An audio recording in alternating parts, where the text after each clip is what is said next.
All right, here we go. So here's the wiring on this machine, and I've already kind of looked at a couple of things. It's got some kind of major issues, and I want to talk to you about this. It's what you see right here. Don't do this. It can be dangerous. It can be very dangerous. Okay, this is not made for appliances or sewing machines or anything else that gets moved around. Wire nuts are made for wiring that goes inside a junction box and for the most part doesn't get moved. Okay, and I'm going to show you this. We're going to look at this wiring and I'm going to talk to you about electrical in general. So first things first, before you start working on the electrical of anything, make sure that your machine or whatever you're working on is unplugged. Okay, electricity can be very dangerous if it's not respected, and I know that most people want to respect it, but when you don't understand it, you can accidentally do things that there's no turning back from, and it can be anywhere between kill you to just really hurt. I have personally been hit with electricity many times. I've been hit with 120, 240, and 480.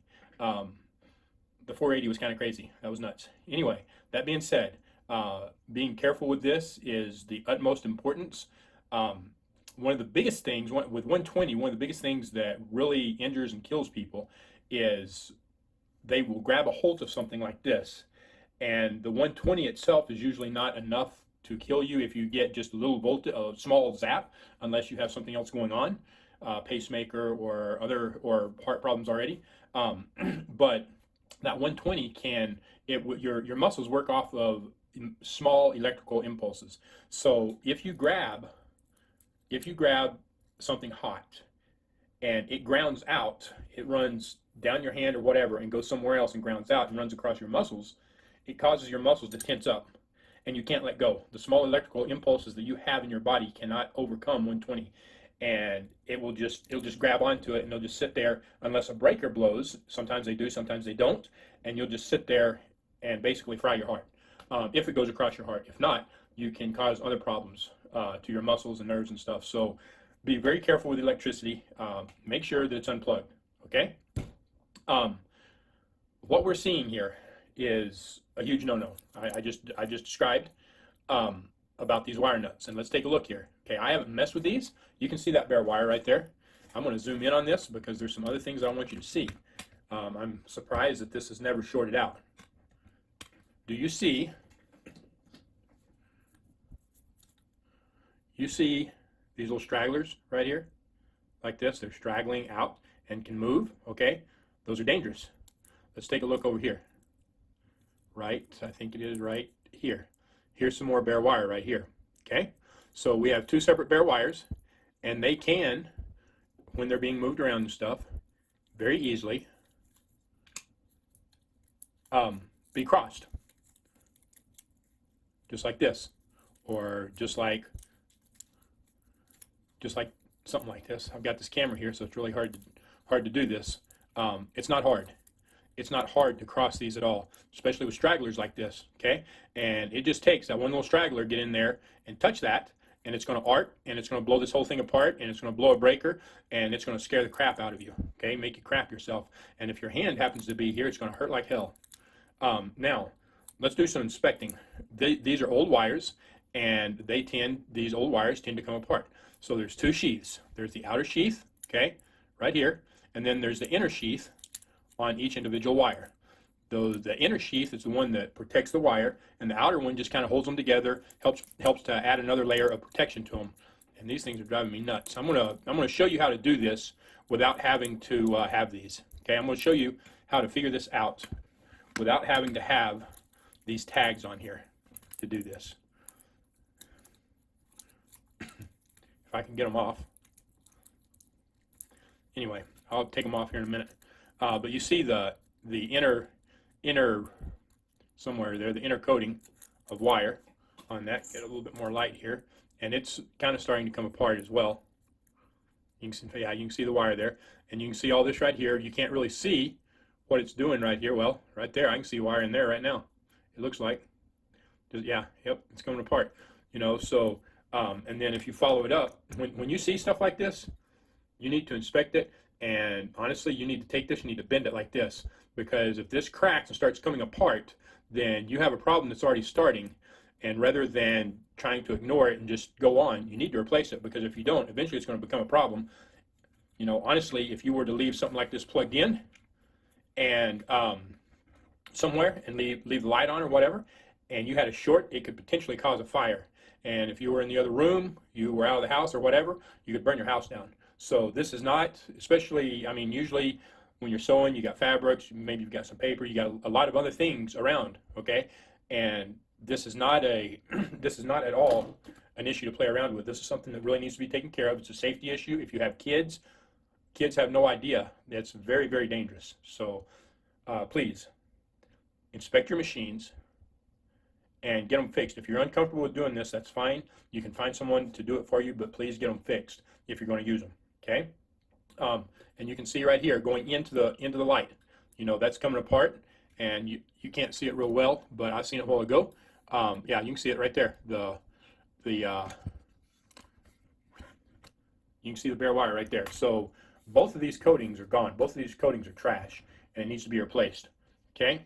So we're going to do that, and we're going to go through this motor right here, and we're going to cover wiring. These old machines, and even this is a newer cord, and it doesn't even have it. But the newer machines that you have today, and usually the wiring that you get is polarized. You'll have a polarized plug. So what does polarized that mean? That means that one of these prongs is bigger than the other. And right here, let me get this plug over here without pulling my charger onto the ground. You can see that right here, okay? This is a polarized plug.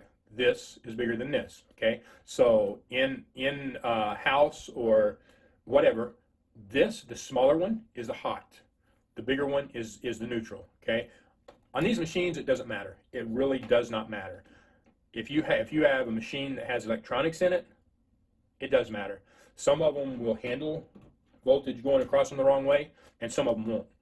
You can do anything from blowing a fuse to destroying an electrical board inside them. So you can't plug them in wrong when it has a polarized plug, but if you hook them up wrong, if you redo your wiring and you hook them up wrong, you could definitely you could very easily cause yourself a lot of problems, because you have voltage regulators and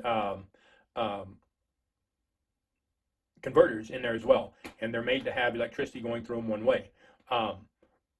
There are some that it really doesn't matter, but there are some that are very, very electronic, and it does matter. So you never know what you're going to get. You never know how it's going to work. So just be careful with that. Now, the power cord itself has been replaced, as you can see, by a newer cord. Whoops, sorry about that. It's been replaced by a newer cord, and it's in good shape. You know what? I'm going to go over replacing a cord end real quick with you too. Just real quick, if you're replacing a cord end and you have a polarized plug and you don't know which one's supposed to be hot and which one's supposed to be neutral, look on your cord. You've got one side of your cord that's smooth and one side that's got ridges. Your polarized side has the ridges, and your smooth side is your hot, okay? And normally, a lot of times there's writing on it, and I believe, if I'm not mistaken, that the writing is also on the polarized side. This one doesn't have any writing on it, so I can't show it, but I believe that the writing is usually on the polarized side.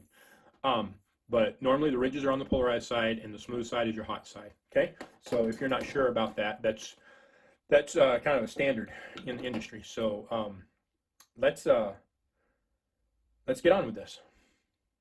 Okay, so I want to explain to you how this works. All right. So basically, all you have is you have a machine with a switch.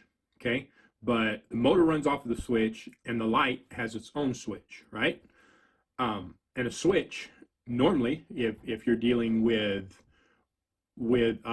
like a light switch, then your hot goes to the light switch, and then it comes out of the other side of the light switch. So it's a hot on a regular light switch that just broken, and it's nothing but a switch. When you open it, it just opens it. It separates the wires.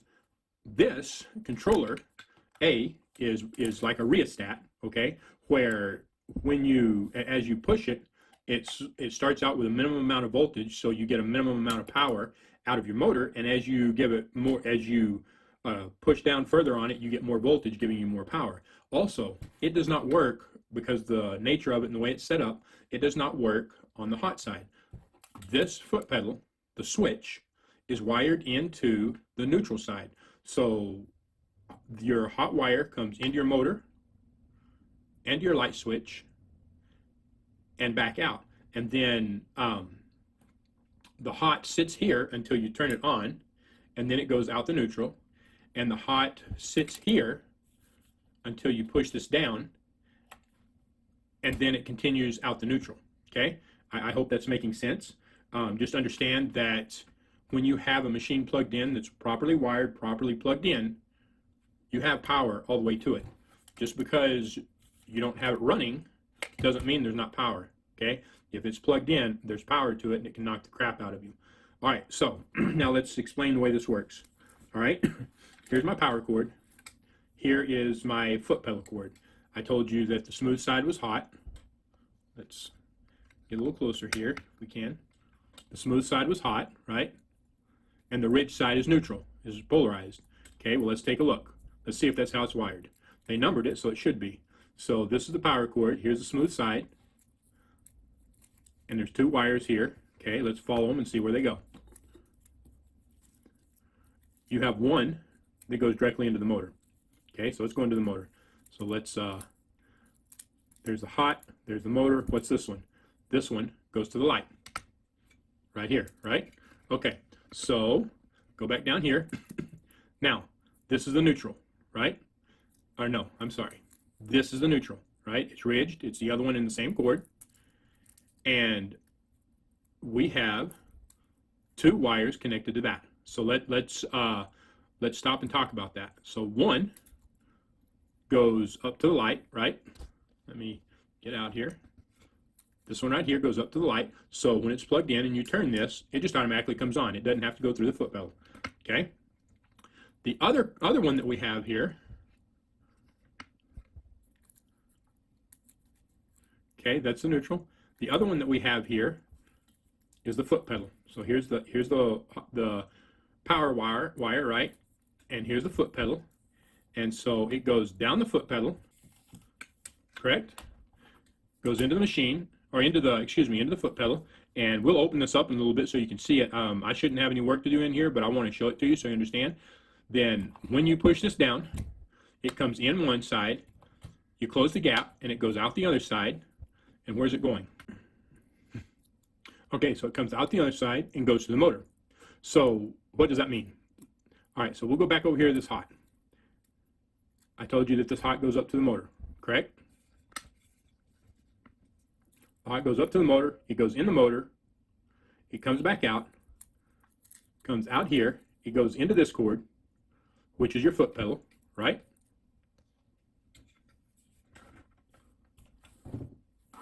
Through your foot pedal.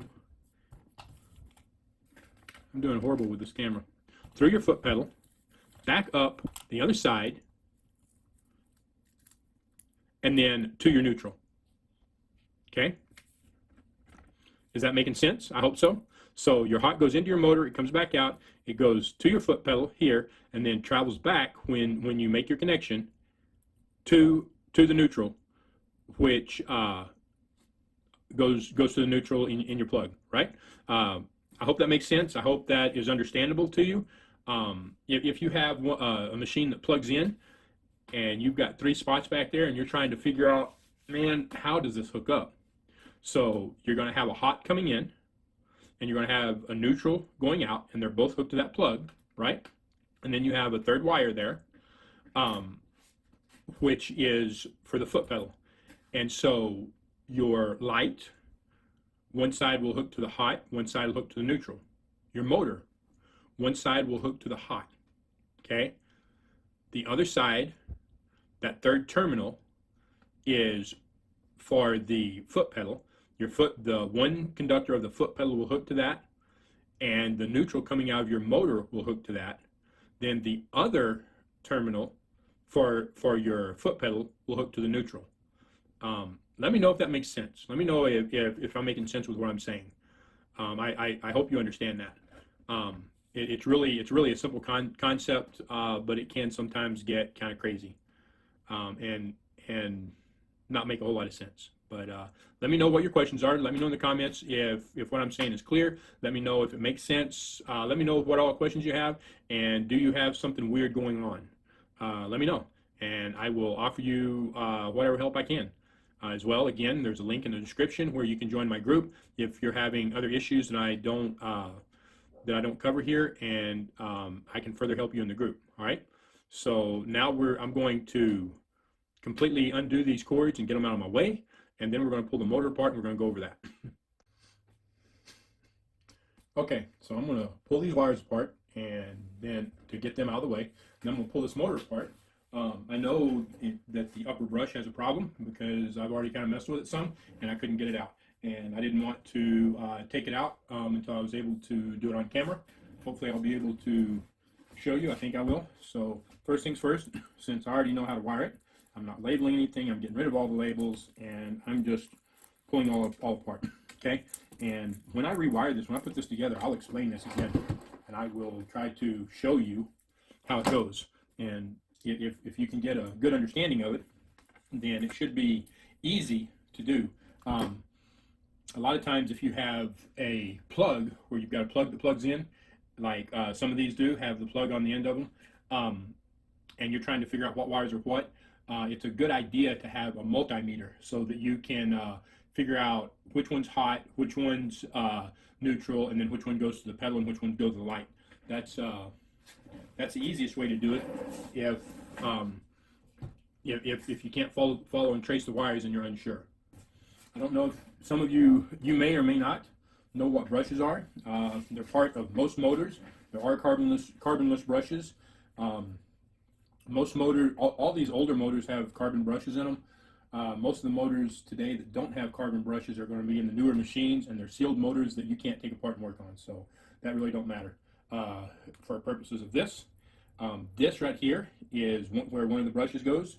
There's a spring in here, and when everything's working right, that should just lift out. It should just pull out. Now you notice that I'm pulling on this. Oh, there it comes. There it came, right there. That brush is at least halfway gone, if not a little bit more. Let's get over here so we can see it. It's kind of worn weird, so there's something weird going on in the motor. I'll have to look and see. You see how it's got this one little side sticking up right here? That's sitting really weird on the commutator. It shouldn't be like that, so I'm not sure what's causing it, but we'll find out. That is actually the first time I've ever seen that. All right, and you've got a screw on each side here, one down low, one up high. If you just loosen them, then you can take this off. It can be kind of hard. It can be stuck. If you want to pull them completely out, then that's fine. Make sure you have something to put all this stuff in. You can put it in the container here. I'll either put in the container in this little in the back for the motor. I call it a container, or I'll use Folgers cans for it. Now there's another brush over here on the other side, on the bottom. I'm going to take that out. Make sure y'all can see. Notice the kind of a hard area to get to. Not real hard, but kind of hard. Be real careful with this. These are just plastic, and they will break. They absolutely will break. So be careful with them. You can get them. You can order them offline. eBay, you can get them off eBay. You probably get them at Selling Parts online. You just got to search it. Now, normally, that brush would fall out, and it didn't fall out. So, let's see. The fact that it's not moving real well, and it's the same way. You see, it's got the one little side that's sticking up. It's got the one little side sticking up on it. See that? I don't know what's going on with that. That's kind of weird. So we'll figure that out. We'll get that figured out. Now, to get any more of this apart, I want to pull this out, the armature out, because I want to check the commutator, and I'll show you what the commutator is and stuff. It's where the brushes ride, and those brushes transfer electricity into that armature via the commutator. So I'm going to pull the hand wheel off, and we're going to get in here and start pulling everything apart. So this, be real careful with this screw if you're unfamiliar with it. It's a very special screw. okay, and they can be hard to find. This is your little clutch right here. Make sure that you know how it came off. When you go to put it back on, you notice that these tabs kind of stick out. Different machines, now all the 15 should be the same, but different machines will either have these tabs sticking out or in, and usually if you put them the wrong way, it won't work right. Now, if I turn this 180 degrees when I go to put it back on, then this little screw is a stop, and when I go to unloosen it for the bobbin, it's going to catch on the screw and it's not going to unloosen very much, and so I'm not going to, the machine's going to try to turn when I'm trying to wind the bobbin. So if you put this back together and you have that problem, you can't figure it out, just simply take it off, turn it 180 degrees, put it back on, put everything back together, and it should work right. Let me know if you understand that, if I'm making sense, and let me know if you've had this problem. Have you had a problem where the little clutch on your machine wasn't working right, whether it was a 201 or any other machine? There are machines that are made completely different. So let me know, all right? And then we're going to pull this off. Just take our time. We don't want to break anything because we've got gears and stuff, and normally this hadn't been lubricated real well, so it's kind of dried. And this is a fiberglass type of gear here. You definitely don't want to break this. I don't believe that they're available anymore. I could be mistaken, but I don't believe it. You could probably get it off eBay, or somebody who has a ton of these machines and has parts might be able to, but I don't believe that they are manufactured anymore. All right, now we have a gear in here. And I don't know if I'm going to be able to get this so you can see it, but there are two screws in here. Okay. One of them sits on a flat and one of them doesn't. It's important to get the right screw in the right spot once you do get them apart. And getting them apart can be a chore. So you see one screw right here, right? And I want you to take notice that this is on the left-hand side, so actually the front of the machine, but when we're looking at the end, it's the left-hand side. All right, and you turn this. Now, am I lying to you? Normally there's two screws. This one may only have one. Normally there's two. See if I can mark this. I'm gonna turn the shaft 100. Oh, there it is, right there. So there and there.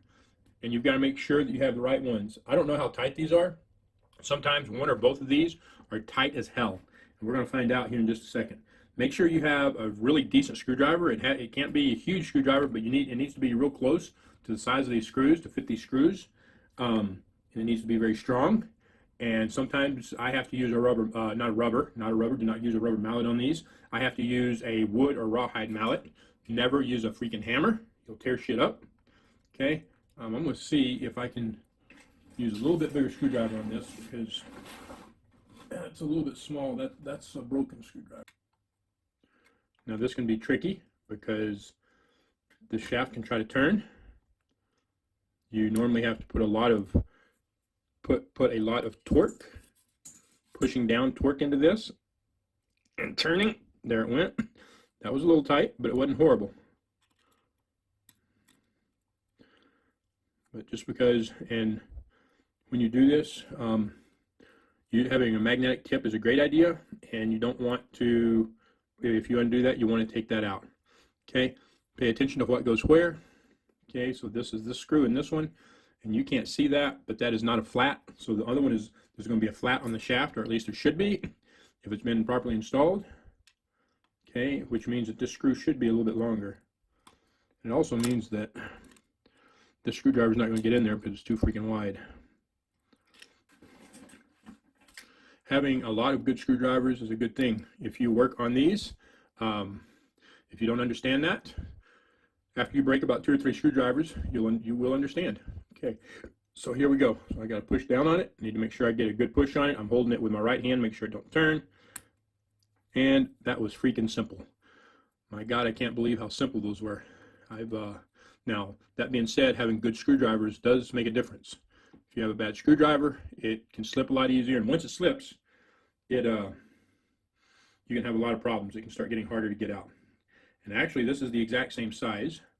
So either somebody's been in it before and they changed it with a different one, a different screw, or it could come from the factory like that, possibly. Now let's see. Yes, there is a flat right there. I can see it. So I don't know. I'll see if I can get y'all up there so you can understand what I'm saying. You see that opening there where it looks flat? That opening, it looks round where that screw goes, right? I hope you understand that. Hopefully you understand what I'm saying. Let me know in the comments if you understand, if it makes sense. Now, more than likely, this won't just pull out. No, it won't. The shaft's probably kind of locked on it as well. It'll have a suction on it. So let's look at what we do here. Move all this stuff out of the way. And there's a piece right here that we're going to take out, another plastic piece. So I'm going to back this off, move my screwdrivers, and we're going to turn it around. Move my camera. All right, so I'm going to use a little bigger screwdriver here. We're going to undo this. Yeah, it's not okay. There it went. I thought I might have to get a little bit bigger screwdriver. I'm going to show you what I just did, because if you do this on those smaller screws, you don't have much to play with and you can screw yourself bad. Okay, so you see that where it kind of messed up that head a little bit. Okay, this is a big enough screw that's not a big deal. If it had started to slip again, you got a bigger screwdriver that properly fits that. If you do that on a small head screw that's really tight, it can be almost impossible to fix. So now let's see if this will pull out here. It may and it may not. It's not wanting to come too easily. Where's my other screwdriver? I'll put this in there, see if it'll push. Yeah, it's not pushing. Okay, so I'm going to get a punch. You want to be careful with this. You don't want to screw up the end of that shaft. Okay, if you broaden or widen the end of that shaft, you'll have hell getting it apart, and if you don't repair it, the end of the shaft, you'll have hell getting it back together. All right, and a rawhide mount. So I have a punch, if it'll fit in there. Wow, yeah, it's way too big. That one's too big. I've got a smaller one here, smaller diameter, but a lot longer. Here we go. Okay, so this is a long punch, smaller diameter. Now I want to be careful with this, because this one with a flat end that's not pointed is more apt to damage the end of that shaft than the other one is. So I'm going to pull this back so I've got some room. Okay, now a rawhide mallet, anytime you're doing this, you want either a rawhide or a wooden mallet. Don't use rubber, because rubber you have to hit it too hard, and you can hit it with enough force. You can hit stuff on these machines with enough force with a rubber mallet that you can break it. All you're trying to do most of the time is make a little bit of a vibration, and a wooden or rawhide mallet will do that fairly quickly. A metal hammer will put way too much pressure on it, too much vibration both. There it goes. Well, it started anyway. There it came. Okay, I think it's loose. You don't want to hit it real hard. You don't want to send that shaft flying out, okay, because you can damage it. You can damage it. If you damage the wiring on this armature, then it's done. It's all over. Okay, and what am I talking about? I'll show you what I'm talking about. See all this wiring? This wiring has clear coat. It has a clear coat insulation on it. It doesn't look like it, but it does. Okay, so the electricity isn't just one big glob. It travels independently through each one of these wires, and for it to properly work, it has to. If you screw up that clear coating insulation and it starts shorting out, you're going to do somewhere between start losing power in the motor and completely lose the motor, depending on how bad you damage it. Okay, when you see motors that they're just lacking power, either because the wiring's been damaged by being hit, scraped, or whatever, or because it's overheated and damaged the wiring, that wiring's starting to short out, and so you're losing power. And eventually, now that you started losing power, it will continue to overheat until eventually it just gives out. So now, we're looking here. Ah, I see the problem. I see, said the blind man. Okay, why it was doing what it was doing. You can see that light right there? There you go. You can see how it sits there?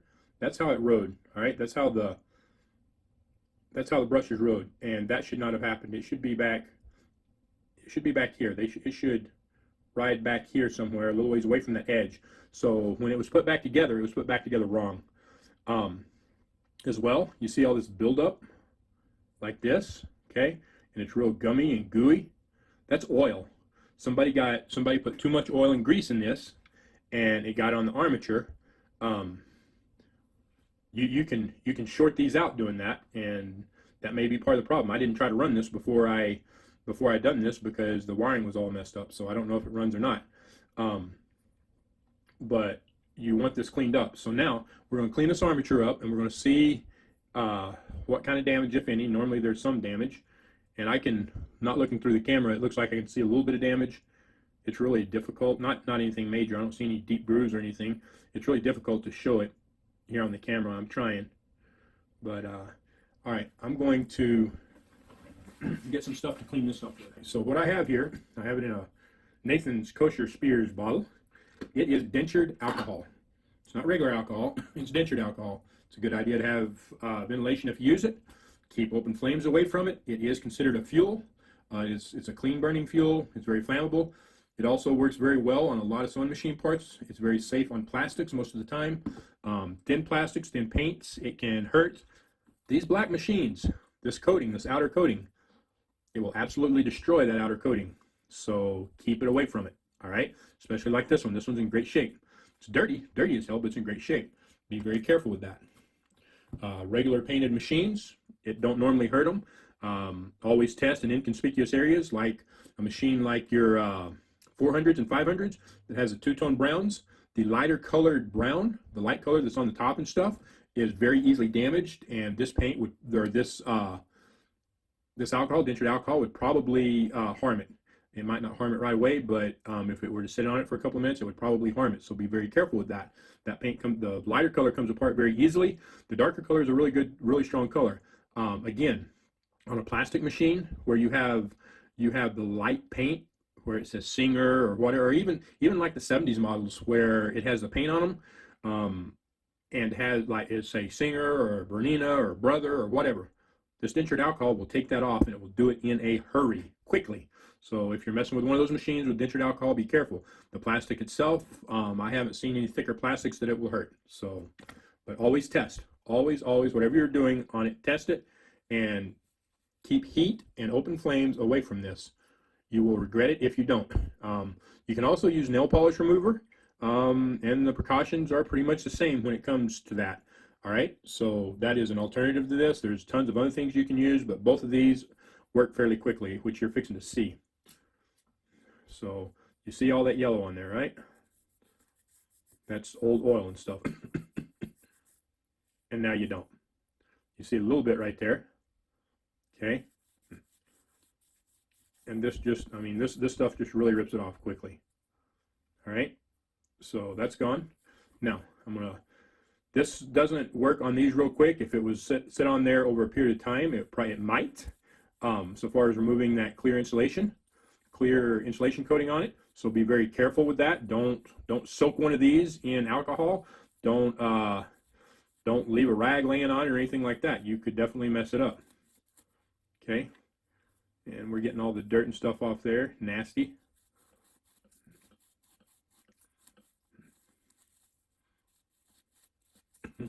See, I'm touching a little bit with a little bit of it.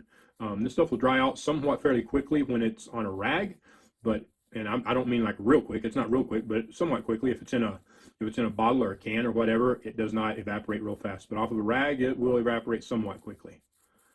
Okay, it won't be gone in seconds, but 10 to 20 minutes, depending on how much you have on there, and it'll be gone. And then, of course, if you're rubbing it on something like this, you're transferring it, so yeah, it goes even quicker. So let's see what we got. There's still I got the thick stuff off of it, so the thick stuff is gone, and I'm not going to get it all over my sandpaper. There's still a thin coating on it, which is no big deal. The sandpaper will completely remove it, and we'll talk about sandpaper here in just a minute when we get to sanding. But yeah, some of that's not coming off. Looks like it's actually down in the metal. Let me see if I can get some, if I can focus on this, because there is some damage to that.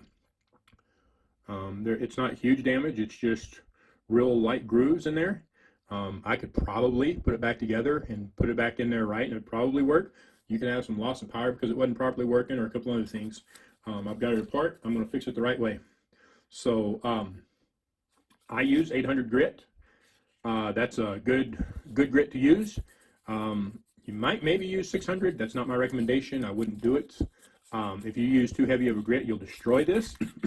If you use too fine of a grit, you'll be here doing this till this time next year. So 800 grit works real well for me. It cleans it up real nice, and especially if there's not major damage on it, it takes the damage out fairly quickly without tearing the commutator up. Okay.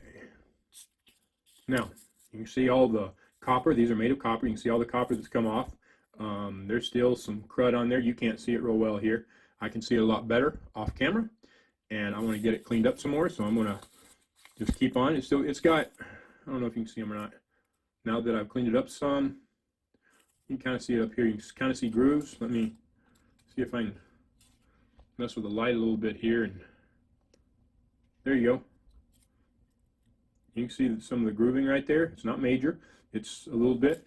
You could get away with this. You could absolutely get away with this. I don't want to get away with it. I want it to be better. I want it to be in better shape. I'm really particular about my customers' machines. I want them to be in the best shape possible. Okay, so I've cleaned that up pretty good. I've still got a little bit of work to do to it. I want to show you something. I can here. You notice the black, these are little insulators that separate the copper. I want you to notice, see this copper coming over this insulator, and you've got some right there. All that's got to come out of there. If you've got dirt, trash, or especially that copper like that, you've got to clean that out, because if you don't, then you're shorting from contact to contact. Each one of these are little contacts, and each one of them goes to its own set of wires. And if you've got this going on, then you're shorting directly out. You're shorting directly across, and that is not what you want. You'll lose power.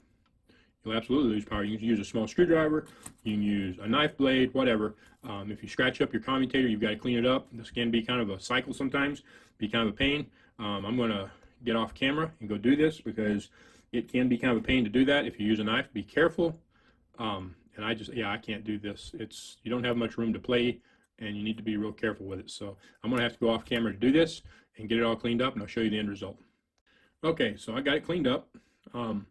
I cleaned it up with a knife. I took a knife down through here in these insulators and cleaned it out. Then I went over it with sandpaper. Then I took a screwdriver and went over it one more time to make sure it was cleaned out good. And then I just kind of hit it with sandpaper a little bit more. There's a few scratches in there, but they don't stick up, so they're good. And then I went over it with the alcohol and cleaned it up again. Cleaned it up real well. Make sure that you check all the wiring there, okay? And make sure that everything's good. So this is a regular insulated wiring here that you can see, and they've kind of, you can see inside there it's an insulated wiring because it has clear insulation on it, but it's like a varnish type coating.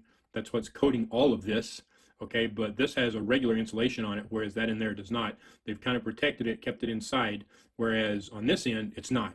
This end it's all exposed, and that discolorization, that dark purple color, or whatever you want to call that, is that's a clear coating, a varnish type coating, and you can see it looks kind of shiny and stuff. And even out here you get that shine. And in fact, they got something in the varnish right there, right? Something stuck in that.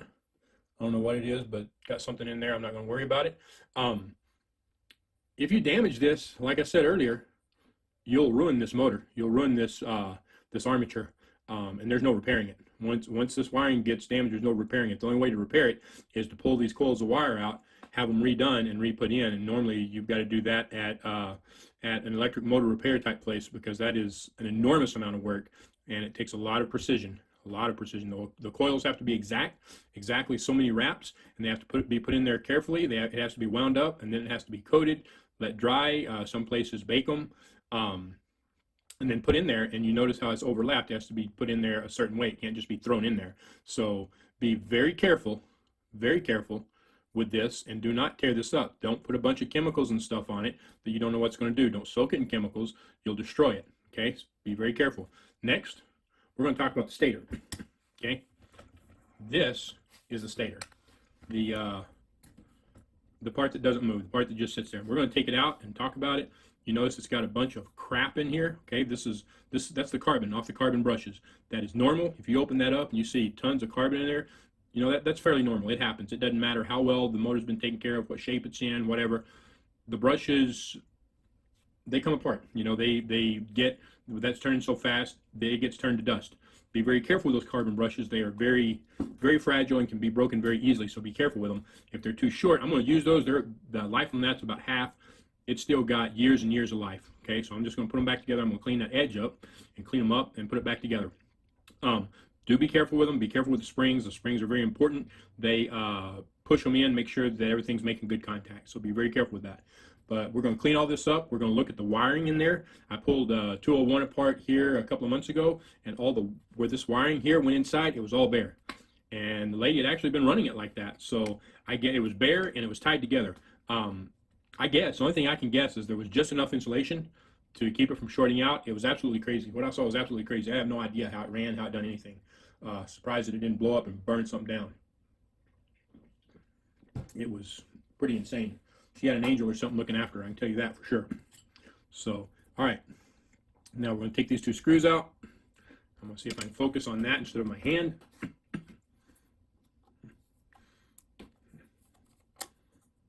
If there's anything that you're unsure about or whatever, make sure you take pictures. Notice the tag, where it sits, how it sits. It needs to go back on there exactly the same.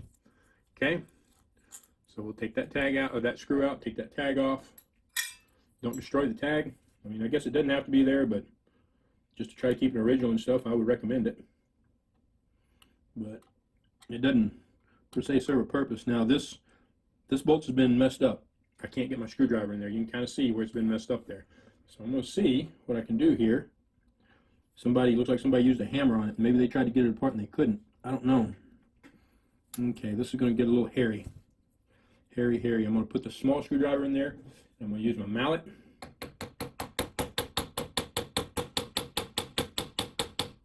I'm going to try to clean that up. You can't see what I'm doing, I'm sorry.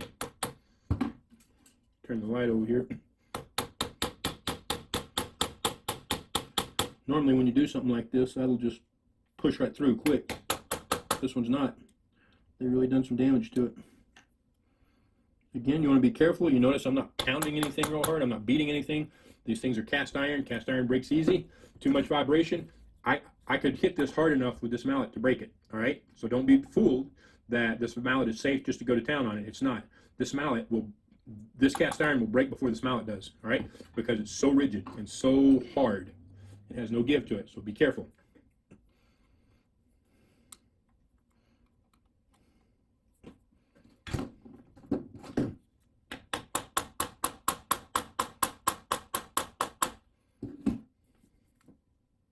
There we go.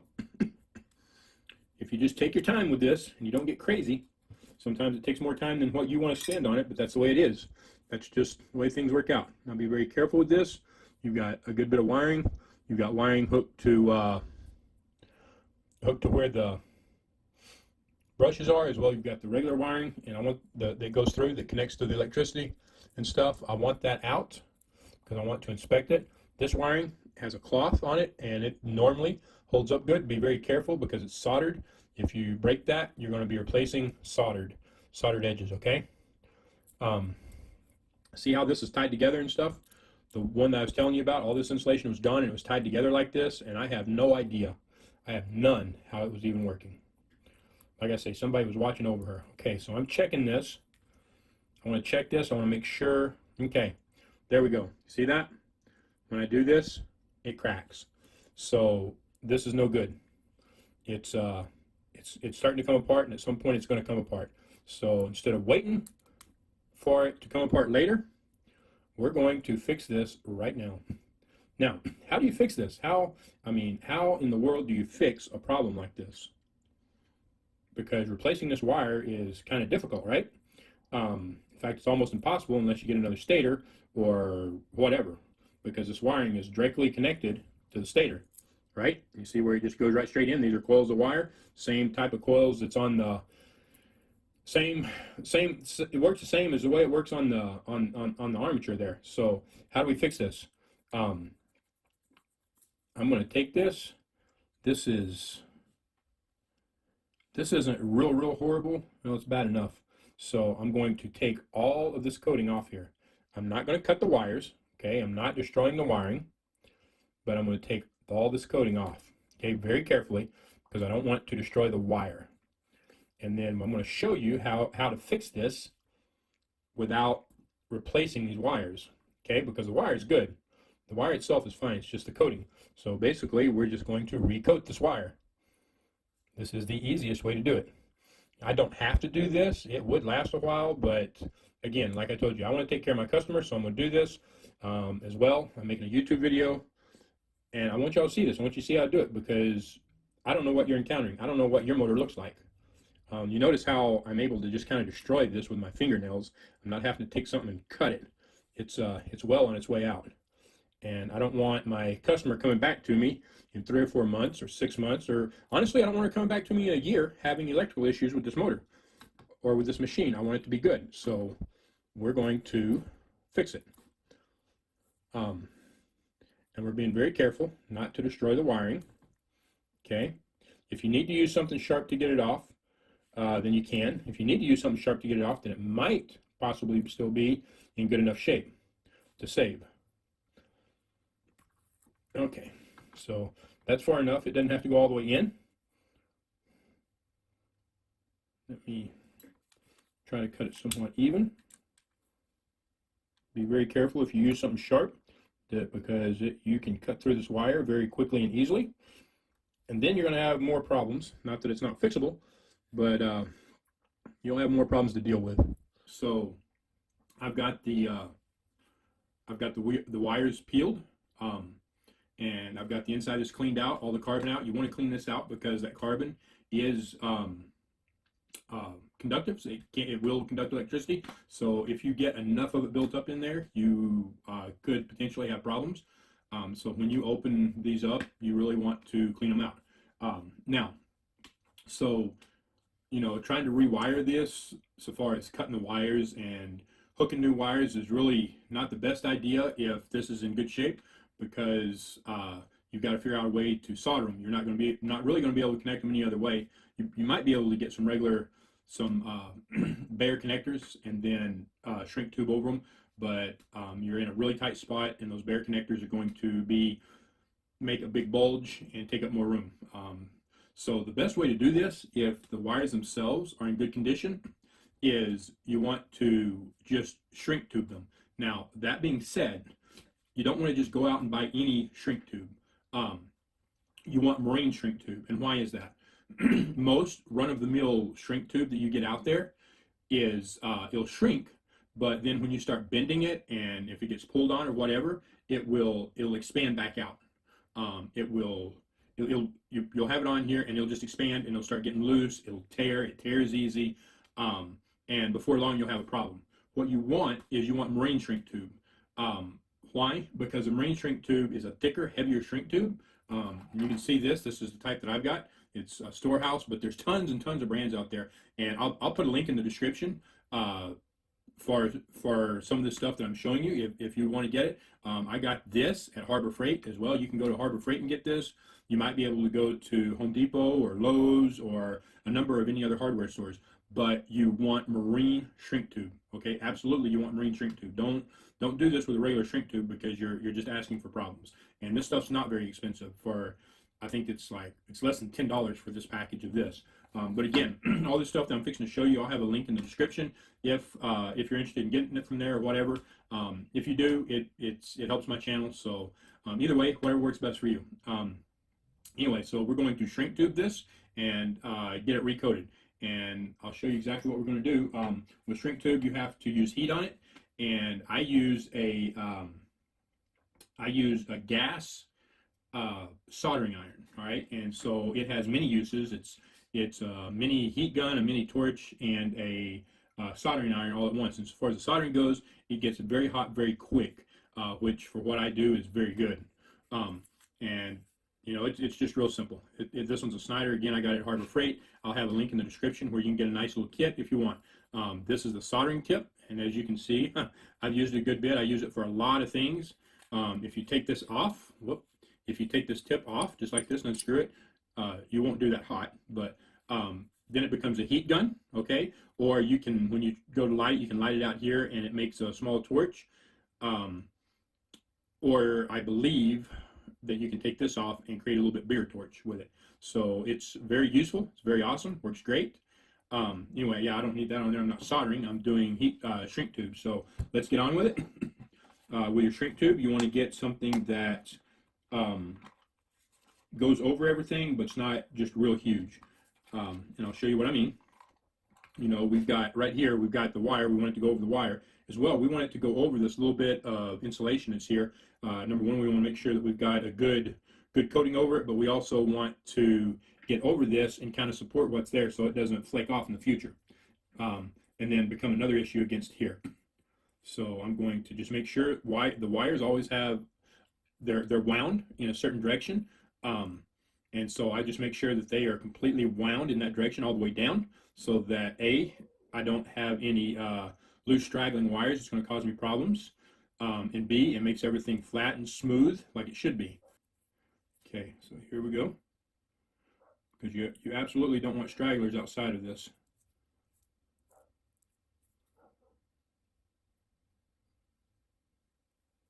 Okay, there we go.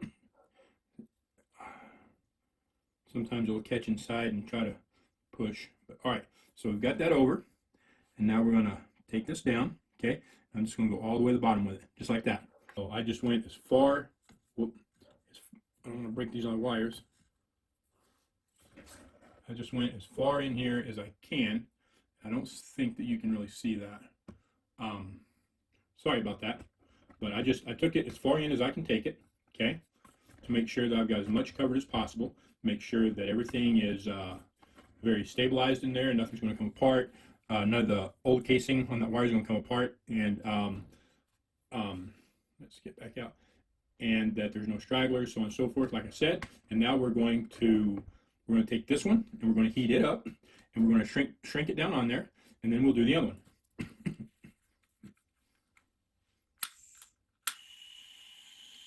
And this one's got a little clip on it.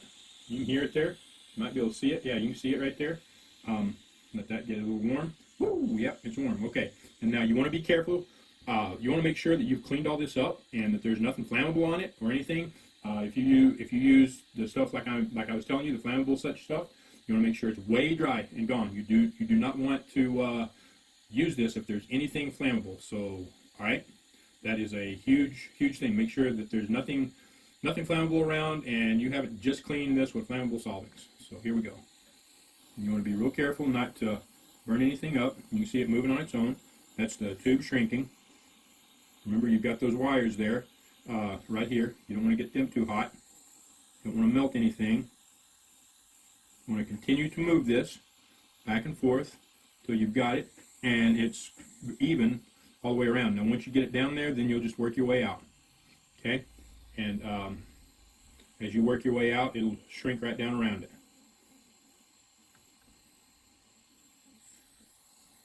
And I'm going to try to put this so you can see the end of that, and hopefully you can watch it just kind of close up.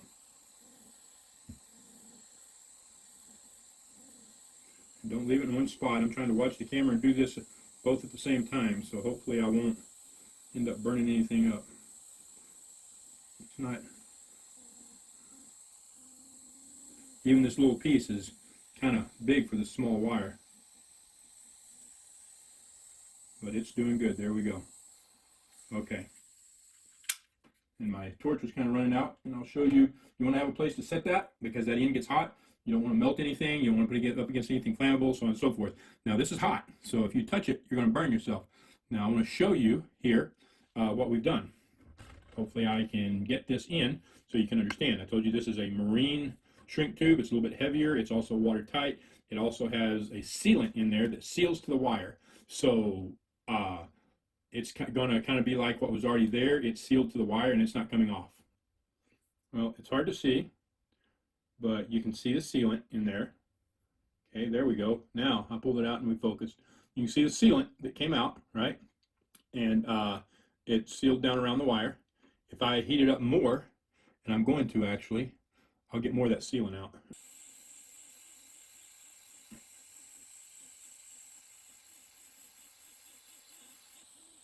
When you're doing this, like I said, you got to be careful. You don't want to get anything too hot. You don't want to burn anything up. Whoop, and be careful touching that. This right here is hot, so you can burn some stuff up. Not real careful. All right, that's got it. Now, let's take a look at this again and see. Yeah, I think you can see it. You can kind of see that shine right there. That's that sealant has started to pooch out a little bit. Okay, and so it's sealed real up. Okay, so it's sealed against that wire really good, right? Let me see if I can make sure it's not too hot for me to hold. You can see that right there. You can see it real good right there.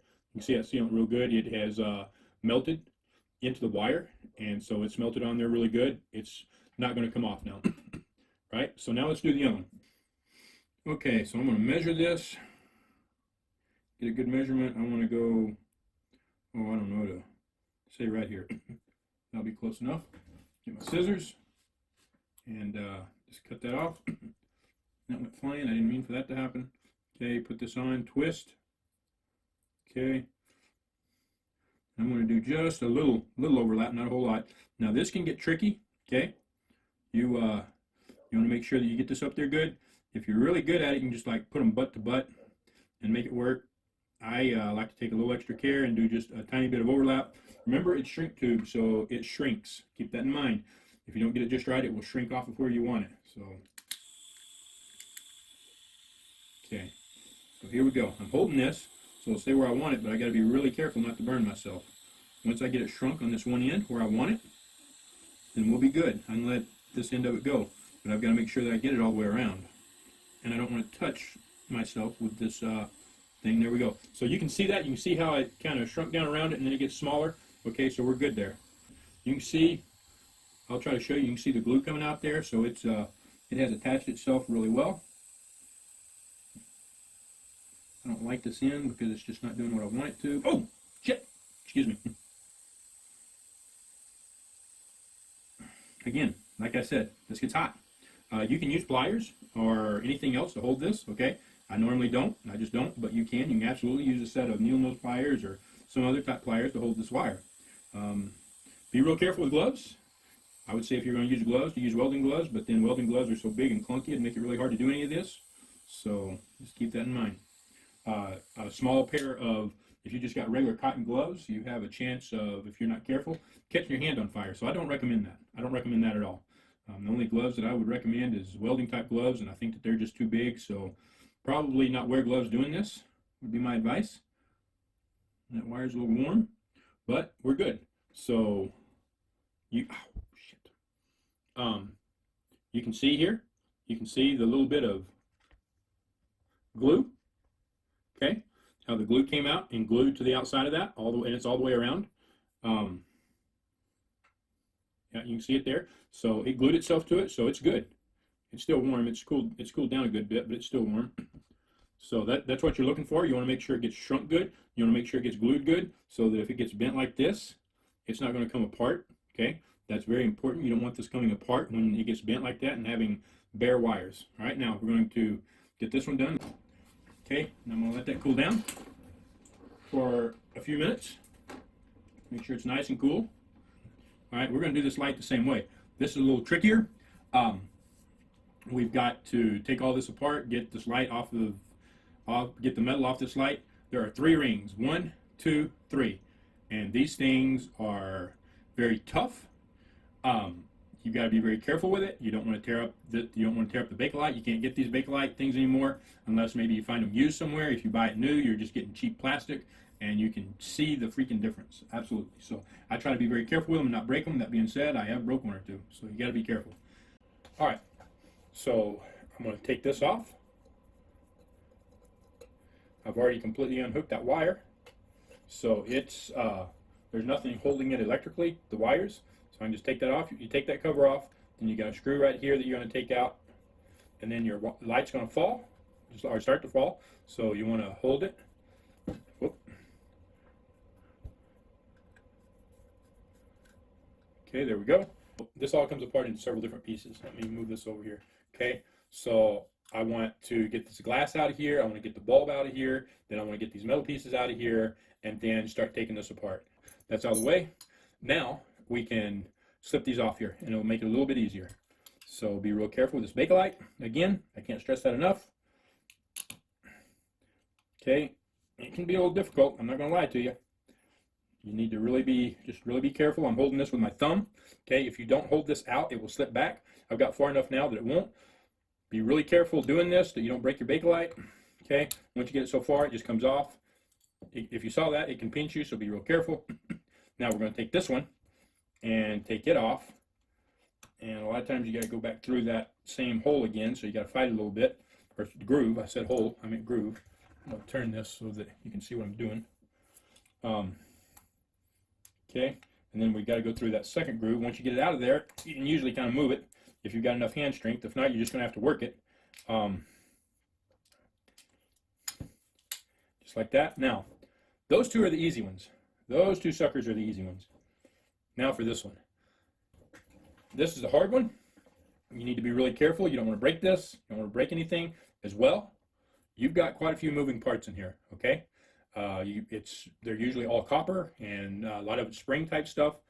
You want to be very careful. I'm going to show you when I get this apart how it goes, so that if yours comes apart and flies apart, or comes out and comes apart, and I'll probably pull it apart on accident anyway, you'll know how it goes and you can get it back together. So here we go.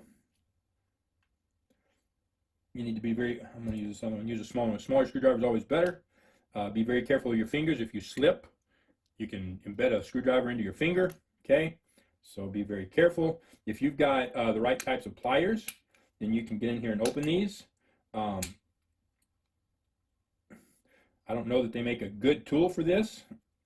They may have years ago. Ow, like that. So you want to be very careful. This is the hardest one to get. Okay, I've got it underneath there, just like that. Now I don't want to lose it. I'm going to try to work my screwdriver back under a little bit. There we go. I need to keep pressure on it. Oh, and I need to continue to work it. And I lost it. It can be, this one is very difficult. Yep, I broke it. Damn it. Damn it, I broke it. All right, so I broke this. I'm going to show you what to do if you break the dang thing like I did. So I broke the two pieces. You can see that. I'm going to put it back together, and I'll show you how we're going to do that. Now, obviously, once you break it, it's never going to be as strong as it was, but we'll get it put back together, and it will work fine. Now, I want to go over this with you. Okay. You got your switch. You got your wires coming in.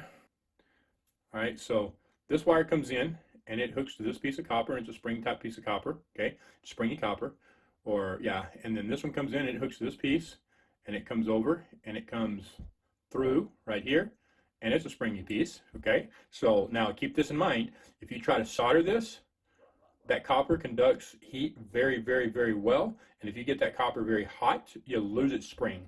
So unless you absolutely have to, you don't want to do that, okay? It's very tricky. All right, now I want you to see how this works. So you see I'm turning this, okay? And you see those two pieces of copper pop and you hear it. Okay, so let's take a closer look at this. All right, so you see this piece of copper that goes through here, right? This is the actual conductor. So right now this switch is off, all right? You can see the light comes through here, sits here, right? And it goes, connects to each one of those. Okay, and this is the switch that controls it all, right? Now it's on. Okay, you see that? You see the piece of copper going across to each one. It's on, and now it's off, right? So that's how that works. All this will come apart. In fact, I'll have to take this apart to get all this wire cleaned up and stuff. So this piece, the center piece right here, will stay in here, but these other two pieces are going to come out. If you're doing this and you're not sure, you can take pictures as you go. Be very careful not to tear up the springs, okay? Right there's how it all comes apart, okay? And you can see that, let's take a look now, a better look at this. So you've got the one side here that I was talking about that comes through and comes up right here. And then this other piece that comes up here, it comes through on the other side, all right? Does that make sense? So the switch is right here. And see, so now, here we go.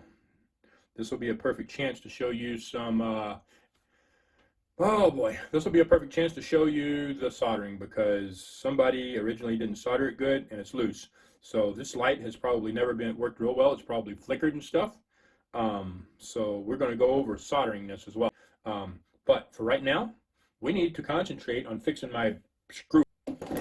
You want JB weld, okay? Now I want to be very clear in this. This is regular JB weld. This is not quick dry. For something like this, this is very delicate, you know, and it can break easily again. It can break easily to begin with. It can break easily again. So we're going to have to be careful with this. I found out from my own experience that the regular JB weld that takes 24 hours to set up is very strong. The quick dry JB weld that sets in 30 minutes doesn't have, maybe has half the strength of this at most. Okay, keep that in mind. So for areas where you're using for something that's got a lot of pressure and that's got a lot of extreme pressure on it, you don't want the quick dry.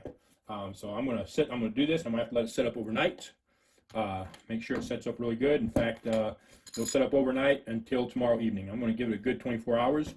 Make sure that it's nice and dry, set really good, and that it's not gonna freaking come apart on me again. So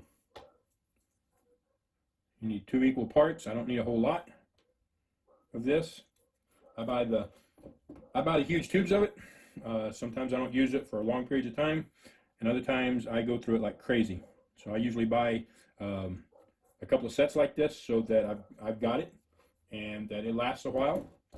All the different machines I work on, sometimes in the ones with the plastic casings, the plastic dries up and just starts coming apart.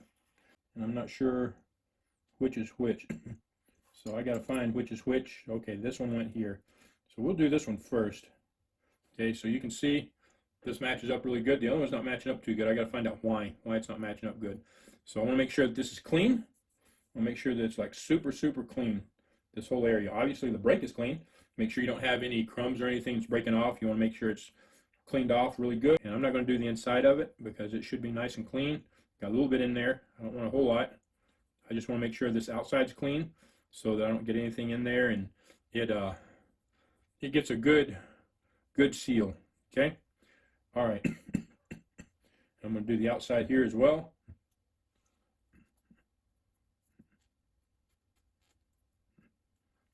You do want to be careful because earlier when I was doing that, I stabbed myself with a screwdriver a couple of times. Kind of hurt. So yeah, you want to be careful with that.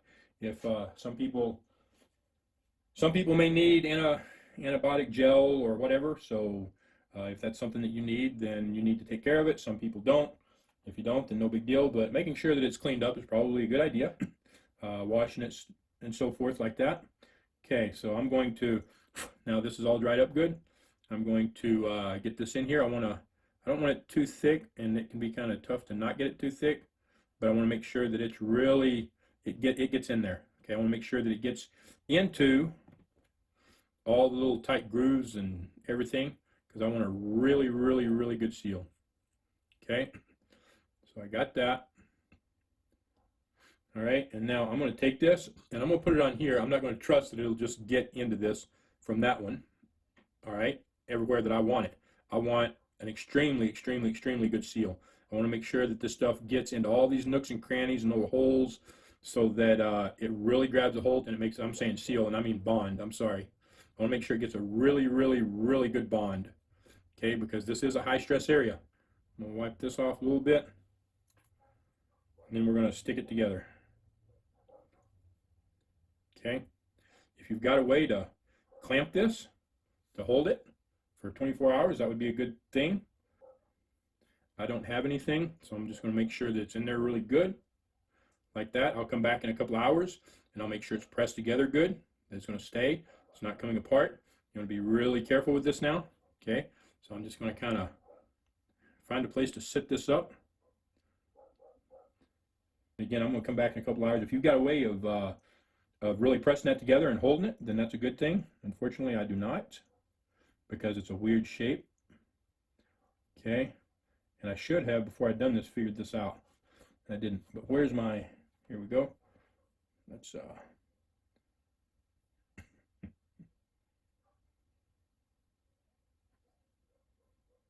Okay, it goes like that. I'm going to make sure that this is on there good. I just want to, yeah, there we go. Ooh, yeah. Ooh, it went well. Maybe I shouldn't have pulled it apart. I'm going to put a little more on there. I just want to make sure. Okay. All right, so it actually pushed into there really well. Okay, you want to make sure you get it good. And you push it in. You have it set right. Okay, when it's set right, you can push on it and kind of move it around, and it won't move, or move your fingers around a little bit. Don't get crazy because you can pull it apart, but you can feel it. It's set. It's good. And again, if you've got a way to hold that in place, put some pressure on it overnight, then that's a good thing. Unfortunately, I do not. Okay, so it's just going to be like that now. All this is going to have to be cleaned off for that clip to go back on there. But for now, this is what it's going to be. Okay, so just going to leave it like that, and I'm going to sit it on a flat spot, and we're good for the night. All right, so I'm just going to take these two from this end where it's already tearing, and I'm going to pull them apart just like that. I want to be careful. I don't want to break anything else. Okay, so just like that, just like this. Pull all this goopity gop off there. Get this God forbidden thing off here, because I don't need it. And we're going to pull all the insulation off, and all this can just go in the trash.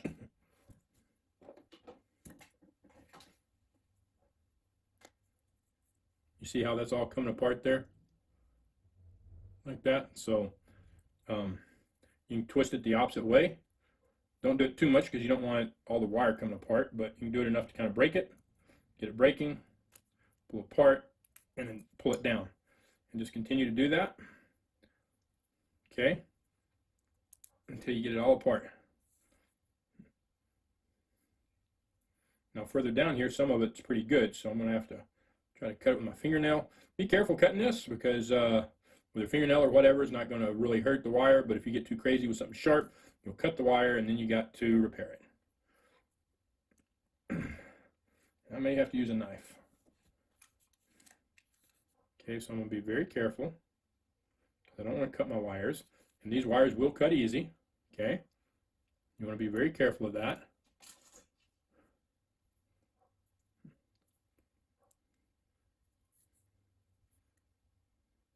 Almost got it. Okay, there we go. And off we come. And now, this is going to be, I'm going to have to be really careful with this. We'll see what I'm doing right here. If you mess up, you'll cut your fingers. So maybe set this on here. That blade's dull. I can turn it around. Turn my blade around. Just like that. Get a sharp blade. Sharp blades are much better than dull blades. Dull blades will cut you because you'll put too much pressure, it'll slip, and a dull blade will cut your skin quick and easy. It may not cut rubber or plastic so easy, but it will cut your skin easy. So be very careful. I got that all off without doing too much damage. I got one wire that's coming apart there, and it may, whatever, we'll get it fixed. This is going to be kind of tricky, okay? Let's see if I can twist it up some here so that it stays where I want it. All right, and I'm going to, now I got several of them coming apart. I want to just kind of clean this up a little bit. You can use sandpaper, you can use a knife, whatever. Be real careful with the wires. I want to make sure that it's as clean as possible, all right? Because I got to solder this back up. It doesn't have to be super, super clean, but the cleaner the better. I don't have any cleaner to put on this. If you have a little bit of cleaner, it'll help, but we're going to use a solder with a rosin in it. So a rosin core solder, all right, is what you want, and you want it really thin. You don't want some big heavy solder, okay? Because the heavier the solder, in fact, it could do to be about half this thick, honestly, especially for what we're doing here, because you've got to be extremely, extremely, extremely careful. And the tip of my soldering iron is kind of dirty. It's got a bunch of gook on it and crap on it, so Because of what I'm doing, I don't always do this, but because of what I'm doing and where I'm doing it, and I want to be very careful with my heat, I'm going to clean this up. I'm going to use some sandpaper, and I'm going to clean that up. I want it as clean as possible. I don't want any dirt or anything else in there that's going to cause me problems. Okay, so when you get into this, I mean, when you get into wiring, you can find all kinds of stuff that you don't expect. You can find stuff that's weak and that you break, and if you're not careful, you'll break it like I did. That thing was fairly solid, actually, and I just put too much pressure on it and broke it. Okay, so I got a pair of vice grips. I'm just kind of hanging this over the table, and just so it's holding it. It's not very tight because that copper is real fragile. It's just enough to hold it. There's a little bit of solder on the inside of that wire, and it's still holding it there. I want to be real careful with this. If I overheat this copper, I'm going to lose my temper in that copper, and it's going to be useless, and then I'll have to have another light. So the way I'm going to do this, this is like I said, it's a gas soldering iron. So this heats up really fast, and it gets really hot. Okay, so the way you do this is you get it going, and you get it really hot. Okay. You get it so that it will melt this first, and if you can get a little bit of solder to stick on this, then that's good. At that point, you're not going to heat the copper, but you're going to heat the wire. Okay, it's not on yet. You're going to heat the wire, and you're going to be getting the solder right up here. Okay, so that as soon as it starts melting, it starts going in. As soon as you get enough solder on there, then that's it. You take it off. You don't want to overheat that whatsoever. Okay, so here we go. Let's get this show on the road. Okay, usually rosin core solder will be enough to clean this up, copper and such to get it to solder, but it's not doing it. It's not doing it. So I'm going to add some flux to this. Get some flux in here on both sides of that. I'm going to get some flux here on the wire. Make sure that I've got it coated really good. This is soldering flux. You can get it in most hardware stores and stuff.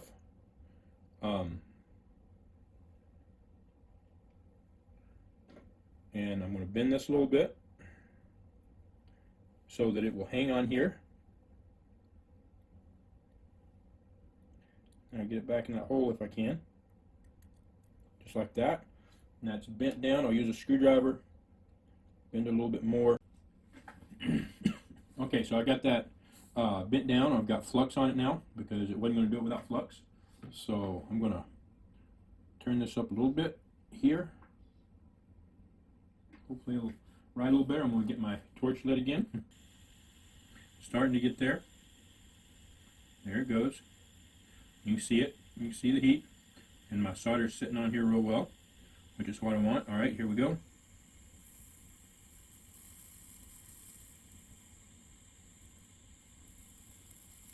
You can see the smoke from the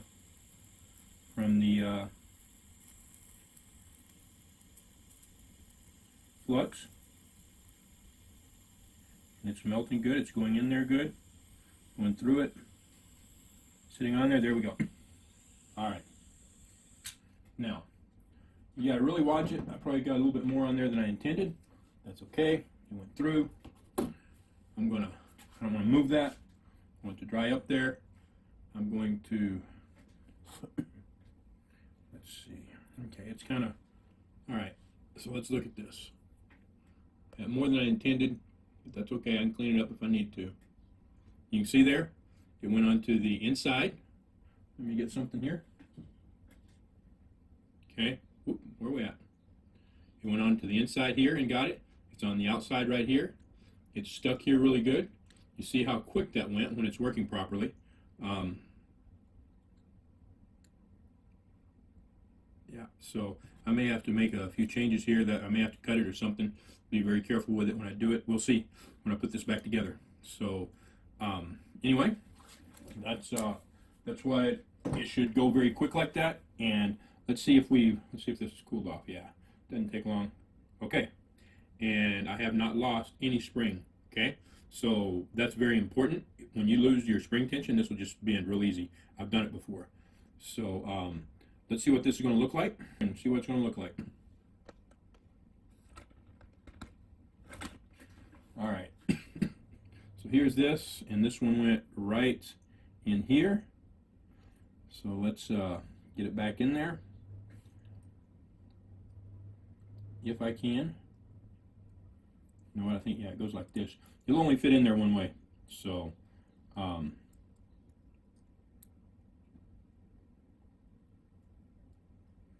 yeah, I think I got too much solder on that sucker. I'm gonna have to clean some of it up.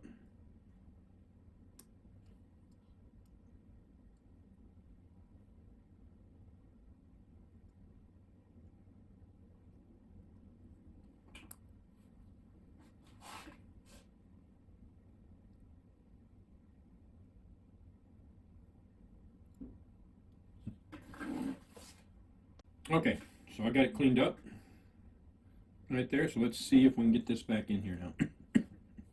All right, so we'll put this here, and it does fit in there tight. There we go. It's going right there. There it is.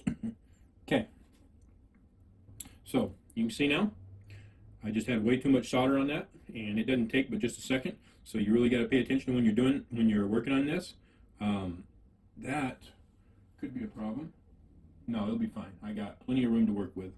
So this is sticking up just a hair right here, but you can see here I'm going to have plenty of room in here, so it's not going to be an issue. You'll fit up in there somewhat tight, but I've got room in there, so we're good. So now I've got that, and then I'll need to do this other side. I'm gonna clean all this off real quick, and this solder is good on here, but I'm gonna clean this off, and we're gonna get back together and stuff, and get all this coated with a good shrink tube, right? So here we go. Okay, and one of the easiest ways, you can peel it off the end, or you can take this and you can just kind of start separating it and pulling it, and sometimes if it's not too weak, that'll work well. Okay, just like that. If it's too weak, then it'll just break in your hand. But then it should slide off of it and stuff. So just like that. Whoops. Okay. So you can see right there that didn't have a good solder job on it. And we're just going to rewrap it. We're going to keep it on there. It will be fine, because we're going to recoat it, get it up there, and all will be well. Okay.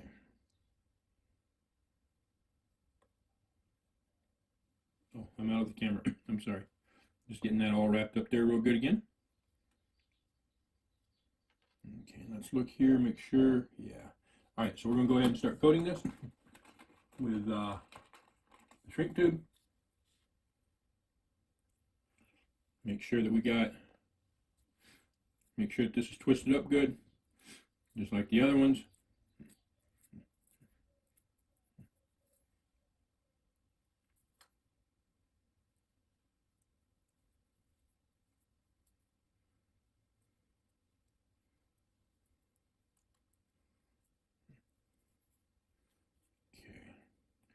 That's pretty good.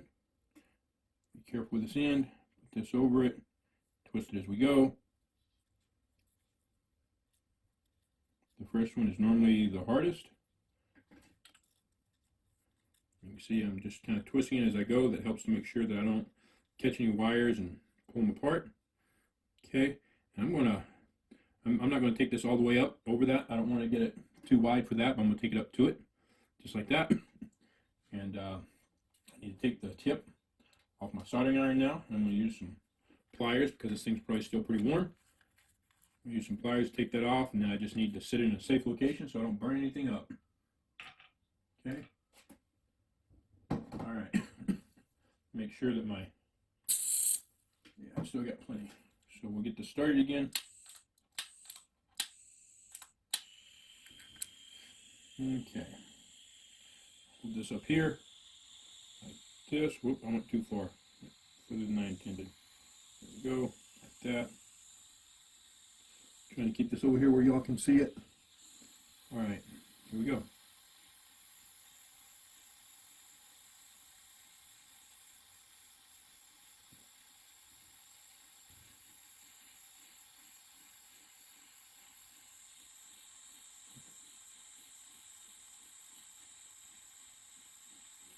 Shrink it down on there real good.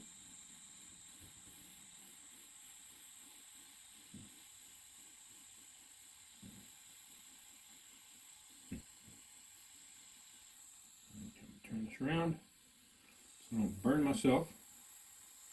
Keep this going.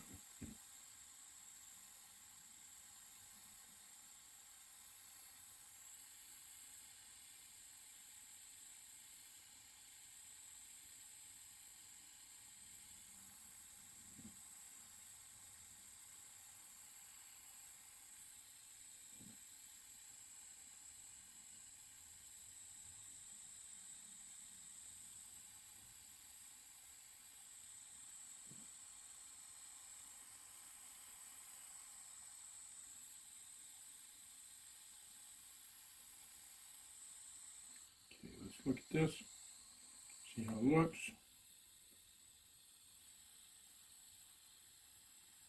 Yeah, it's not looking bad. I don't know that y'all can see it very well, but it's come along well. It looks good. I'll heat the end just a little bit more just to make sure that I'm happy with it. And it's doing what I want. Okay, all right. And then we'll get another piece.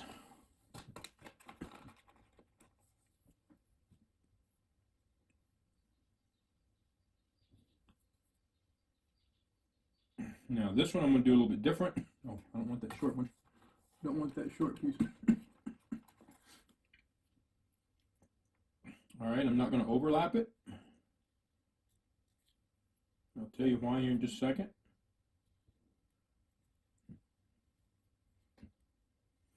Okay, I'm just going to take it up two, just like this. Okay, the reason I'm doing this is because all of this is going to be coated again. Okay, and this will be visible, highly visible, and I'll just barely go over it like that, just enough so when it shrinks, it doesn't come away from it. So this is going to be highly visible, and I don't want it to look crappy. So, all right, and I'm going to start right here at this end. Let the shrink up.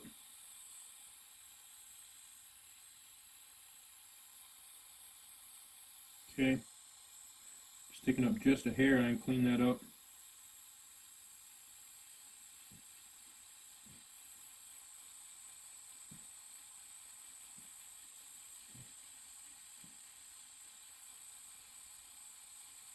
Make sure this gets shrunk up good, nice and tight.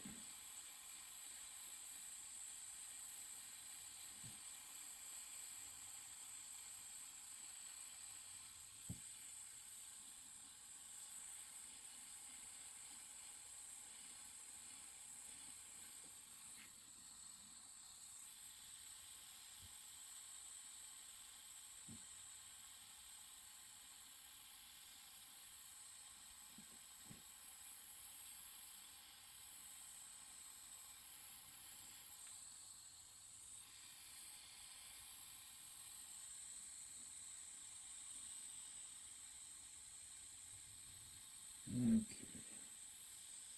I think that's pretty good.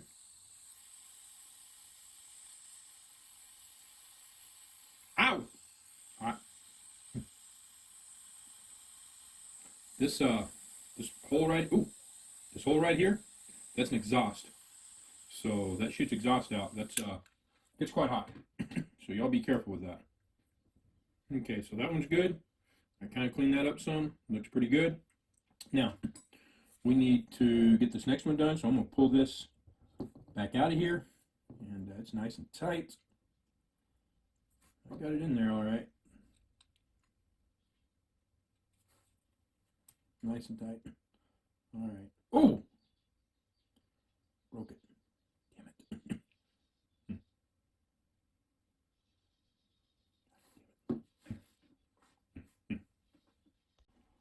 Okay, so I'm having more trouble with this one than I've ever had with any one of these. Maybe it's because I'm making a video and not don't have enough attention on what I'm doing. I'm trying to pay attention to the video in this. I don't know. Anyway, I pulled this out to get the shrink tube on this, and I broke it right back here. You can see where I soldered it. Okay, I put a little bit of flux on there. I soldered it real quick. The problem with that is this flux is not that has no spring to it. So this end, because of that, I've lost my spring tension. So I'm going to try something here. We're going to see if it's going to work or not. Never done it. I've got a hot glue gun. I've got it going. We're going to put just a little bit of hot glue in here. Make sure it's kind of cleaned out.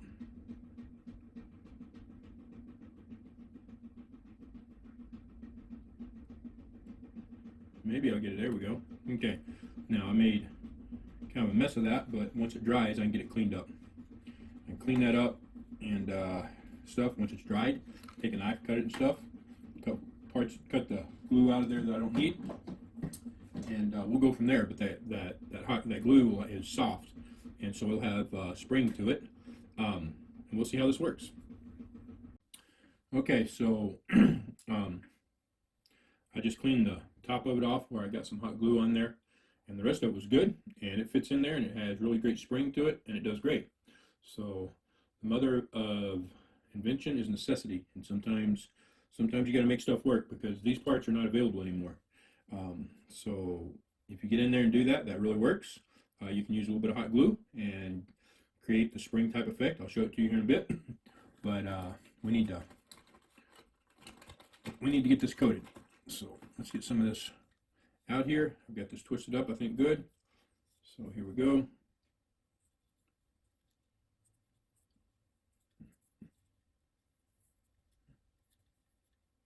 Okay, and I'll just take it up to about right there. I don't need it all the way, I don't think.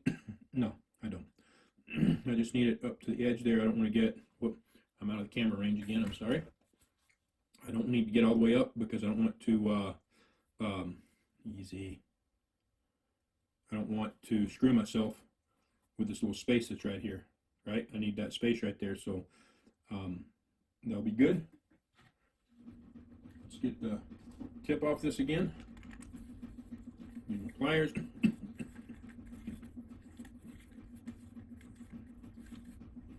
So, get this lid again.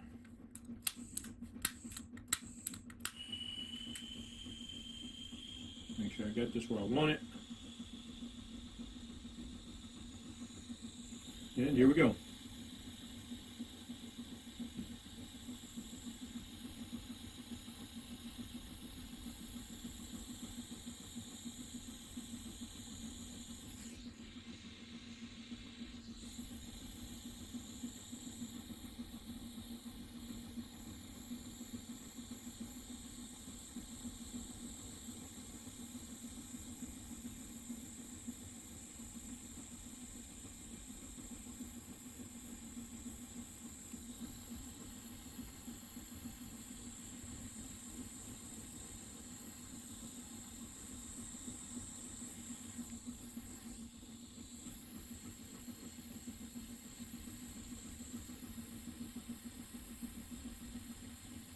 Ow!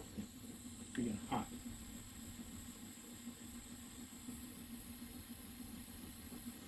That wire's getting hot. There we go. Alright. Let that cool for a second so that I can handle it. Alright. Now we need to get another piece on here.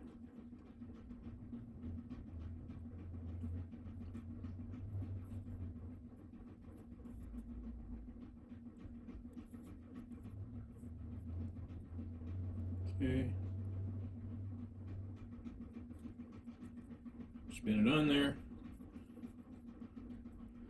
Get it just right up to it, just like that. Make sure that I've got it right where I want it. And this one, I'm just going to put it right to it. I really don't want it. Let me see if I've got another piece that's not quite so long. That's the same. That one's way too short. No, I don't have one quite what I need. So I'm going to just cut a short piece off. Well, I don't know.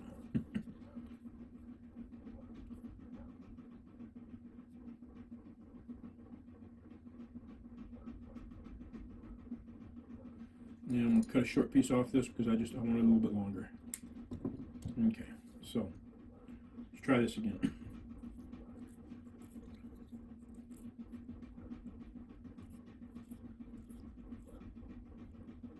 turn it the wrong way.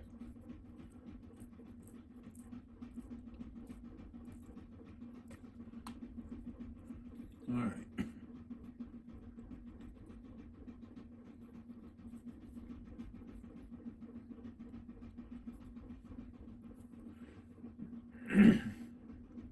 All right, get this up there right next to where I want it, just like that. Get my torch lit again.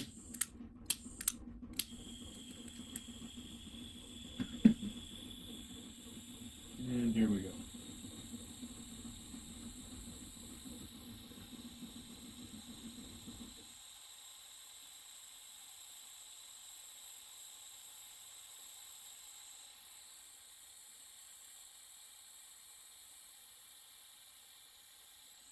Oops, a little burnt.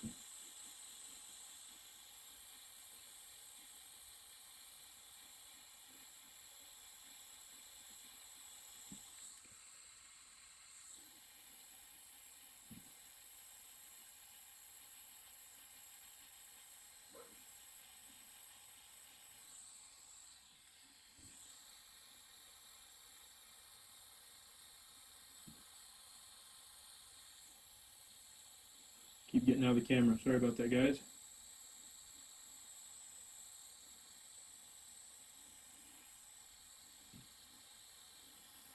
All right.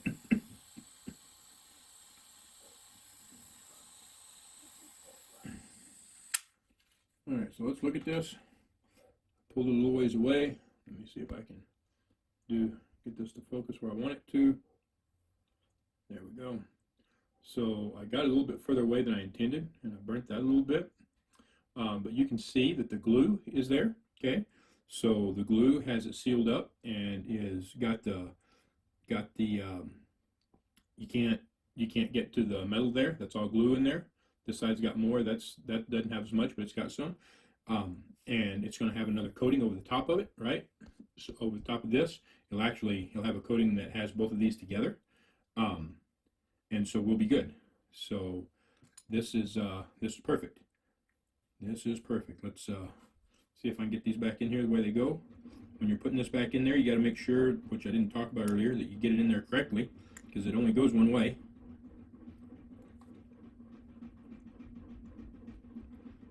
And it should be tight. It should be quite tight, just like this one is. Okay, now see how this turns? See how that turns? It's not going to turn this way. All right, so normally you can't get these in backwards. You can only get it in one way. So make sure that you're getting in there correctly. You can see I think you can see the glue that I've got in there, and you can see the spring effect, right? So it is doing well. And right there is where you're making your connection when the other side's in, like that, and then there's no connection there. Now, we've got to get the other one back in there. All right, so we're going to put this back in there. And this one's a little harder because it has this whole big piece, and you've got to get all of it together. So you kind of see how it's going together here, and this is kind of not fitting. So you're going to hold it and push that down, and in it goes. So now we got that in. We got this. This will have to come over here, like so. Need to bend it a little bit.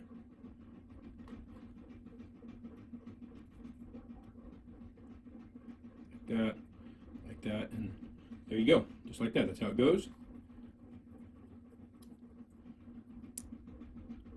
And you see it works perfect. It has just a little bit of play right there. It's not going to make any connection that it shouldn't make. It's looking good. That's on, and that connection is good. That's hard to turn. Oh, I messed up. And then there's no connection there, so that's off. So you're kind of learning how these work and learning how to fix it and stuff. Fix a couple of different freaking problems when you have them. And that is, I'm pretty happy about that. That's awesome. Okay, so now we can move on to the next phase. I broke this, as we seen earlier, and I've glued it back on. I've still got to clean it back up. I'm not going to put any pressure on that. Well, I wasn't going to do it till this evening, but I have done some research, and I found a set of snap ring pliers. It's got another name, but it's a style of snap ring pliers that is very uncommon, And so I found them, I've ordered them, I think they'll work, and it's going to be a couple of days before they come in, but when they come in, then we're going to test them and we're going to see if they work, and they will be a lot better for getting these rings apart. I've done a lot of these, and this is the first time I've had this kind of trouble with one of these. Never broke one, never stabbed my freaking finger. Come close to stabbing it before, but anyway, we're going to see when they come in. We're going to finish this project. So I will talk to y'all later, and thank you very much. All right, and so it's been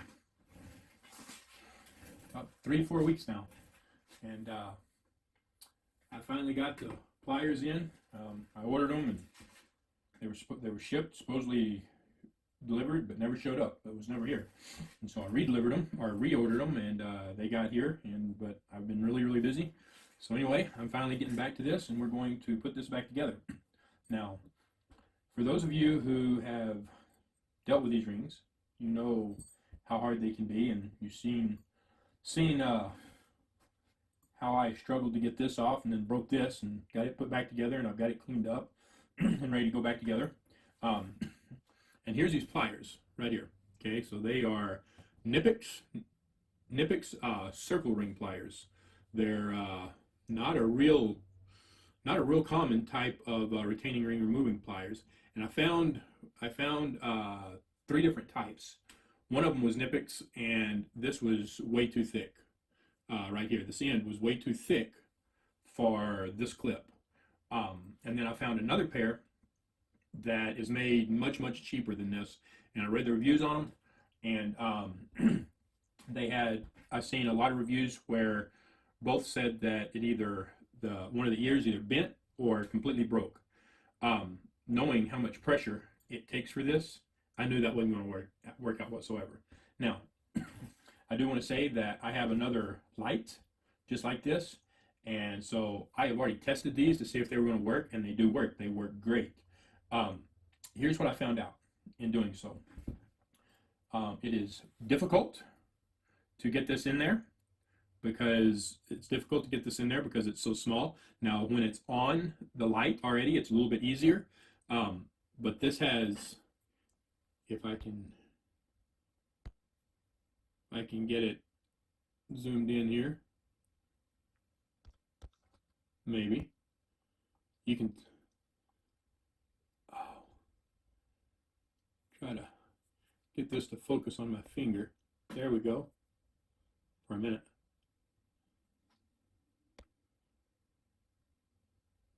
You can see, maybe, get the light over here.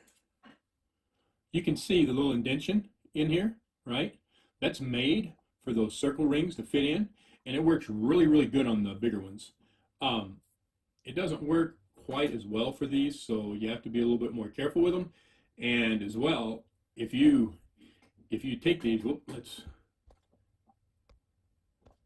if you take these and you put it in there and you just open it up, you'll bend these. You'll absolutely bend this. In fact, the first one that I bent it, and so I had to squeeze it back together. I was afraid that it was going to break, but it didn't. I squeezed it back together, and then I was real careful on getting it back on. So I'm going to show you how I put it on. Hopefully everything will go well. It did the first time, so we'll see how it does the second time. What I'm going to do, though, is I'm going to put these other 2 on first for 2 reasons. A, because the back of it was broken. I don't want to break it again now that it's a little bit weaker. And B, I really want this to be held together while I'm trying to put this one on, because it is still somewhat difficult. Not near as difficult as it is without having them, though. I promise that. So here we go. All right, put this on here, and I kind of mash the wires down so that it wouldn't put so much strain on this. I just took a pair of pliers and mashed them a little bit. I was careful not to destroy the coating that I put on. Got to make sure that we get that in the center, not out off to the side like it was. Okay, and now we will put the first 2 rings on. So what I'm going to do is I'm going to put the first ring on, and then I'm going to put these on, and then I'll put the second ring on. So here we go. Maybe. See if I can make this work the way I want it to.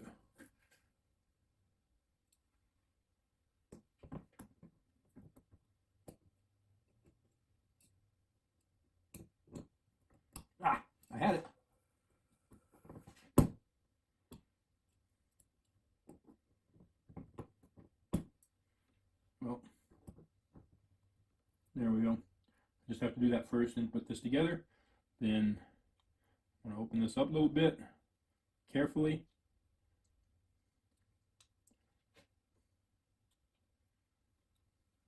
Make sure y'all can see what I'm doing here. I don't want to bend this. There we go. Come on. Come on. Ooh.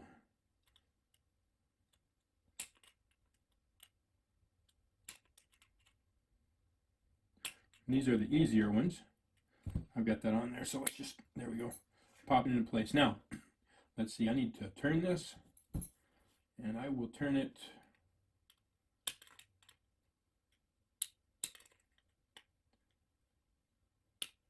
now.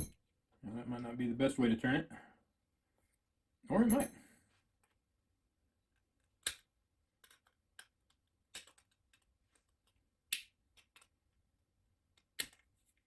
Get my finger off of it so I'm not holding it. Alright, I think I got it most of the way. I'm going to see if I can take a screwdriver and get it to turn. Yeah, probably not. Yeah, there we go. Try not to stab myself again. Alright, so we got that on.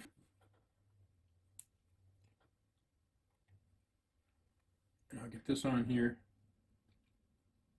Now I'm going to turn these around. That's probably how it needs to go. Anyway.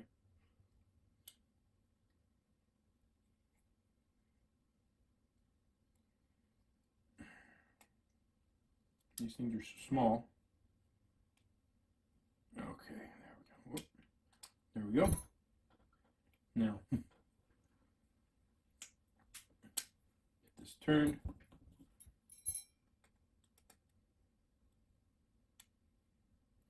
There we are. There it is. Just like that. Okay, so now I've got that in. Now I need to get this. It looks clean. The light bulb.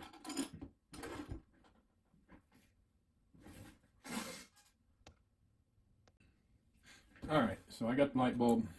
Put this sucker in there. Maybe. Yeah, there we go. Put this together. Let's see, it's going to go this way.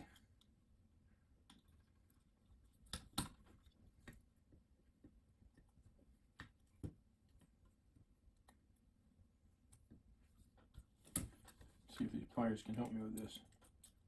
Oh no, they don't open wide enough. All right.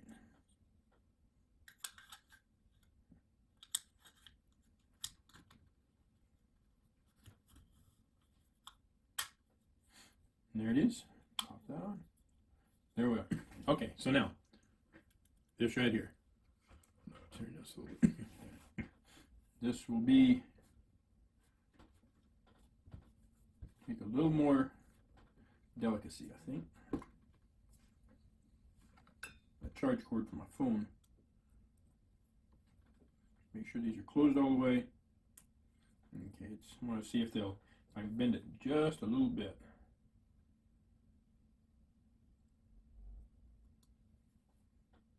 Don't want to bend them too much. Don't want to bend it too much.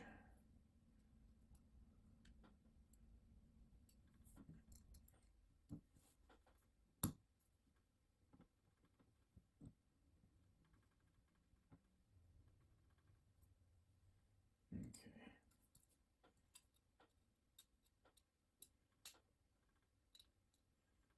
Almost.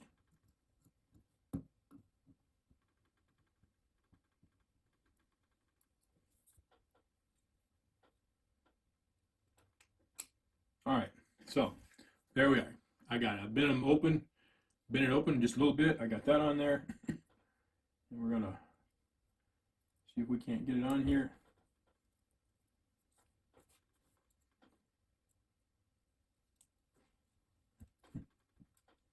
Okay, now this gets a little crazy. I'm gonna hold this with my thumb, kind of over here. I'm gonna open these, I think.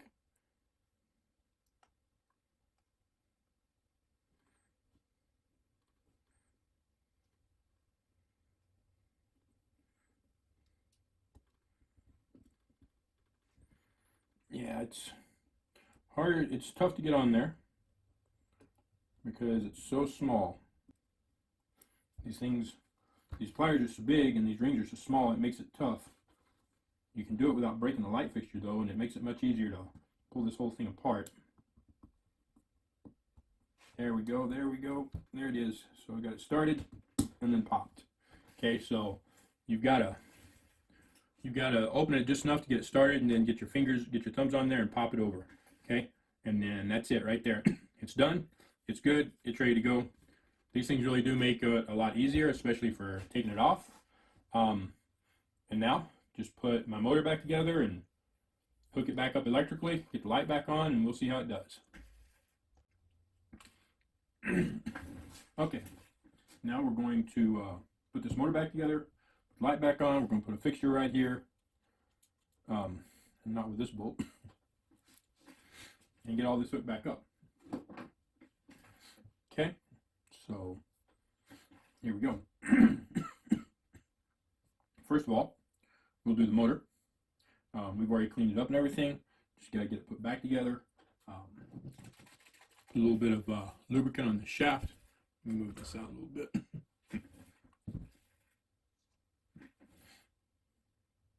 Make sure that we got plenty lubricated, real good, so that going through this bushing, you'll have plenty of lubrication and going into this gear. Okay, and I need to make sure I know where that flat spot is, and let me see. It's just, oh, okay. So yeah, I didn't see this. I've got a flat spot right here, and it's right in line with that flat spot, so that's easy. That's easy. Okay, now this thing doesn't want to. There we go.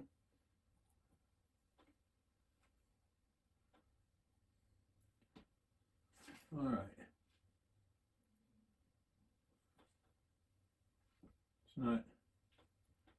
Something's not working.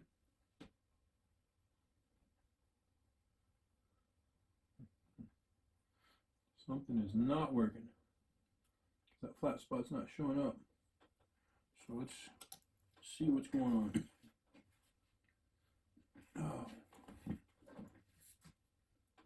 If I put that,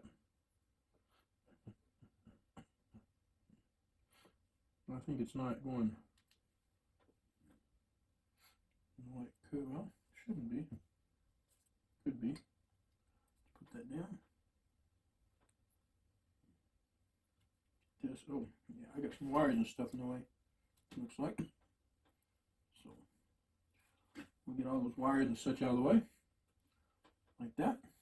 Yeah, you gotta make sure that you don't have any wires and such in the way. Make sure that whole thing is open and good to go. All right, let's see how this does now. Well, whoops.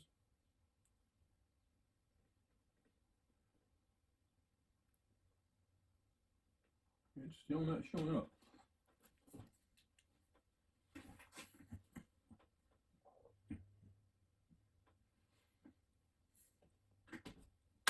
There it is. It just wasn't far enough in. I got it far enough in then. Just needed to pop in. Okay. And there we are. There's the flat spot. Now, let's look. Make sure. Yeah, and that looks good. That looks good. That looks like, remember the brushes were, they weren't where they were supposed to be. They weren't sitting on the motor properly, or on the commutator properly. So one small edge was hanging off the edge. It was hanging off the edge of the commutator, and that's because it wasn't pushed in properly. So whoever worked on it last didn't get it pushed in properly, but it is there now. Now let's get our screws. Find what I did with our screws right here. Yep. And a screwdriver. This one's too big though. I gotta find my other screwdriver. Find a small one, I think.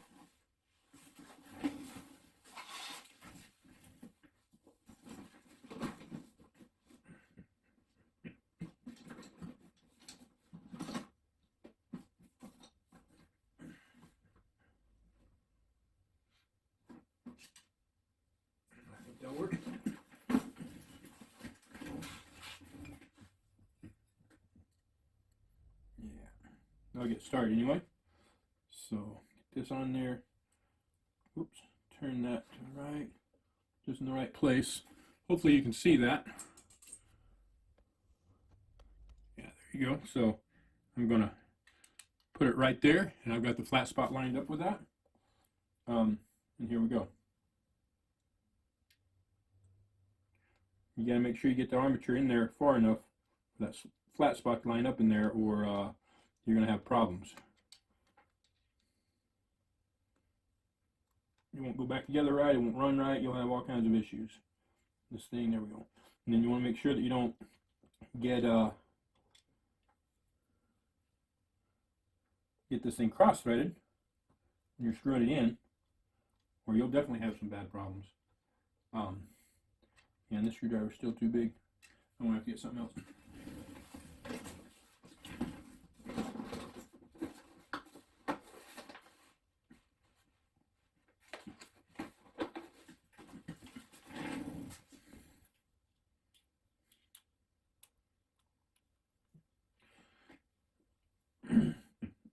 Okay, make sure you get them pretty tight. You don't want to strip it out, but make sure you get it pretty tight. Now we're going to turn it.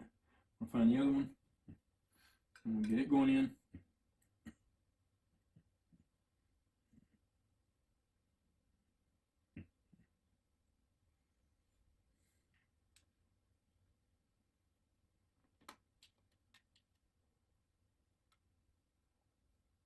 Make sure you use magnetized tips for this. Otherwise, you drop this little screw down in there and you'll be pulling this whole thing apart trying to find it. And because of all the grease, it won't just fall out. You'll get stuck in there. And that's never any fun. Never, never. So, all right.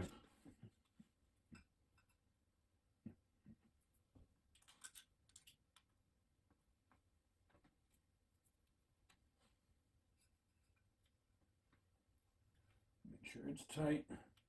Plenty tight so it doesn't come apart when it's running. All right, now I'll back this out. Okay. And I'll clean all this up when I do the cleanup video, but right now it's just electrical. Now, let's get the brushes back in there. So I already cleaned the edge up off those brushes. You want to make sure that you get it in there properly. That commutator is round like this, so you want the round edge, you want this to fit that round edge. You don't want to get it in there sideways. You'll definitely have issues with that. And like I said, these brushes they're still plenty good. They got half their life left in them. So we're gonna just go ahead and go with that. They'll last a long time. So clean some of that dirt out of there.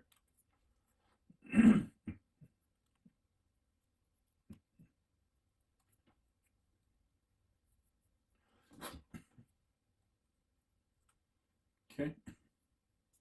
Now we'll get this thing put back on there, and then I've got to turn this up and get the other one put in.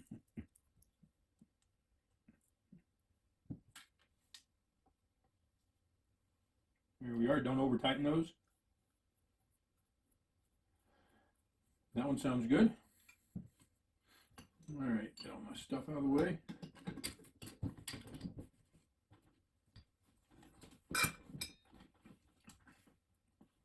Okay, now we'll put this one in.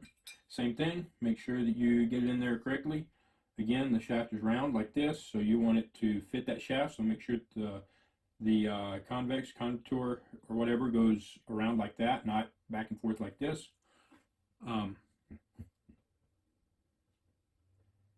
That in there maybe. There we go. Get the cap on there.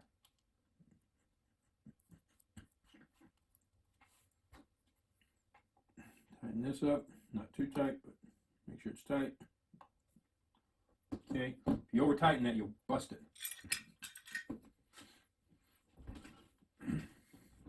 All right, so now we can dump this out. Clean the inside of this out. It's not real dirty. It's just a little dusty. Got a little bit of stuff in there, a little bit of carbon and stuff, but it's not real heavy on this end of it. So, and there's not any oil and grease. So just wipe that out. Make sure it's cleaned up. Then we're gonna push this back together. I'm gonna wipe the outside of this off, like such. Okay. Then Tighten these two little screws down.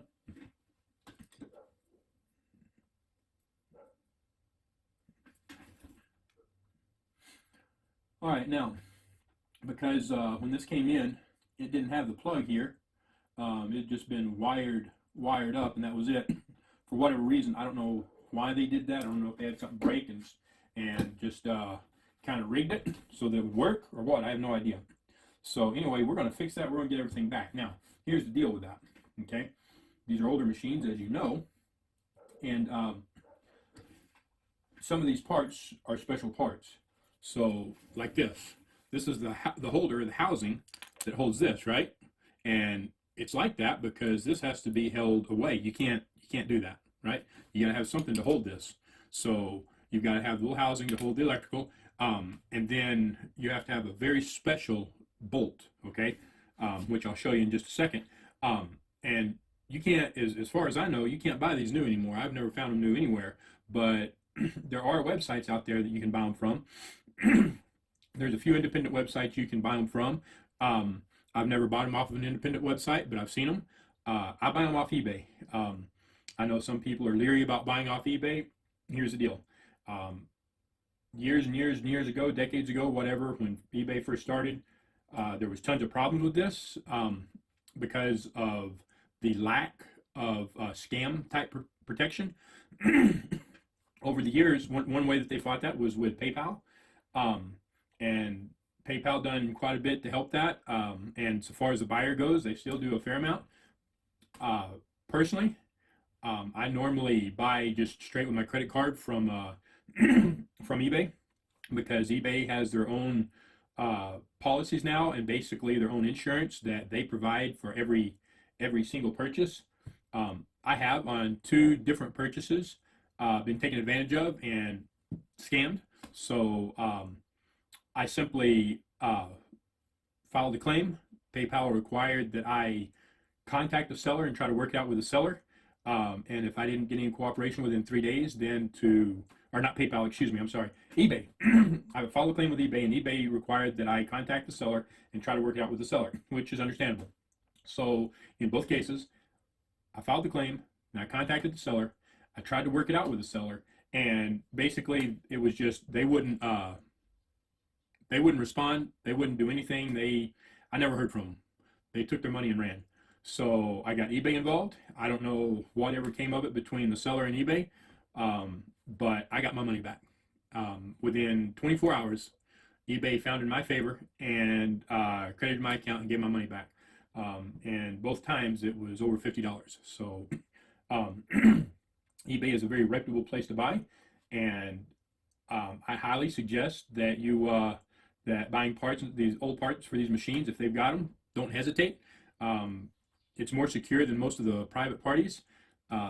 Buying from a private party off of eBay, you really don't know. You have no protection, right? Other than, I mean, you could file a claim with your credit card, and some of them are real good about that, and some of them aren't. So, but eBay is really good about that now. I buy a fair amount of stuff off there for these old machines where my suppliers don't have them and stuff.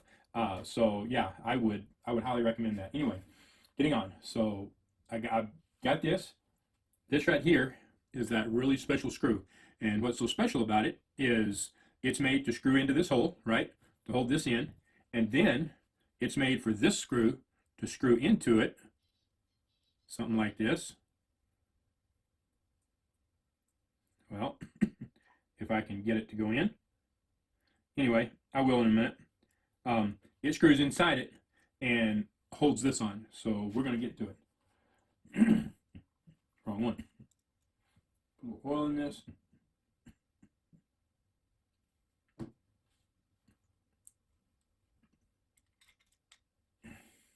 That's too big.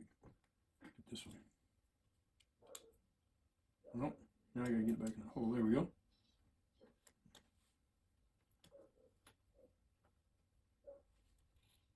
And then once it gets started, you gotta make sure you got that up there like it goes. And that thing don't want to go. What the heck?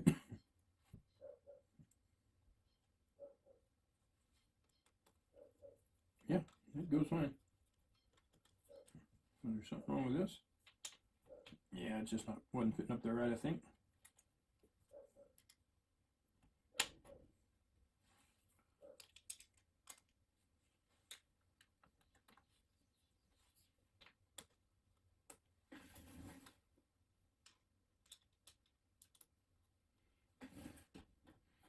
There we go. That is up there now. But I want you to see, you know, how it looks, how it goes together. You know, just like this.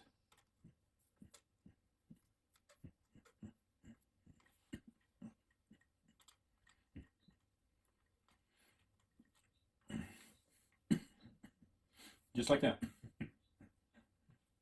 Right? Okay.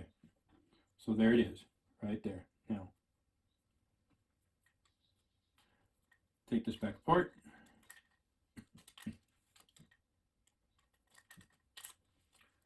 And now we will put all the electrical on, and I'll explain that to you in just a second. All right, so when they cut this and spliced it the way they did and took all this out, then they cut the light wires too short. So I'm splicing them right now. I put some shrink tube up here. I'm getting it far enough away so that the heat's not going to mess with it. I've got these cut to the length that I need it. I've got this pulled back and just put these two wires together, twist them up a little bit. And we need to get the torch going. There we go. Get it heating up. And then get some solder here, ready to go. And we're going to solder this up and then get ready to put the rest of this together. All right, let's see. Make sure that the tip of your soldering iron is hot enough to melt solder before you put it up to start soldering, because you don't want the heat traveling. You just want it right here. I like these gas ones because they're quick and they're easy, and I don't have a cord that I have to worry about. If you use them, be mindful of this hole. That hole puts out a lot of heat. Okay, there we go. All right, so I've got a little bit of solder on there. Let's get it up here carefully.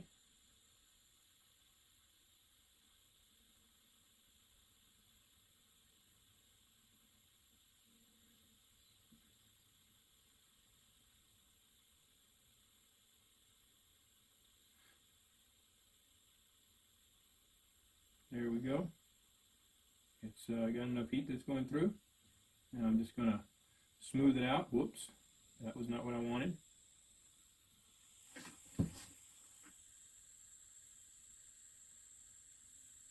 I want everything nice and smooth.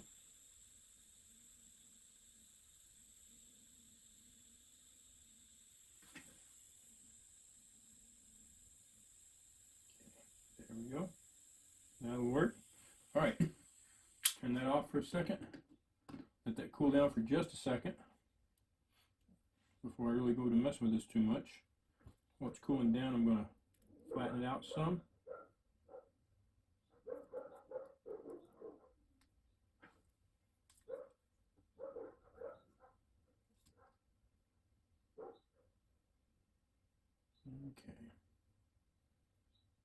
Okay. All right, that's cool enough. Now let's get this other side done.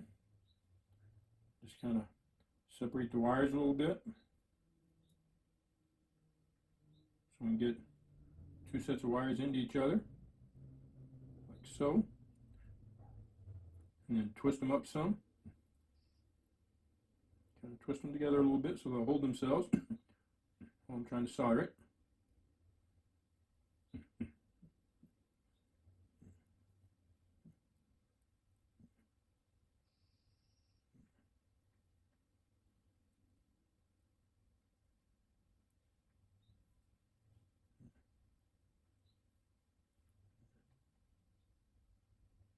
Okay. Get this going again.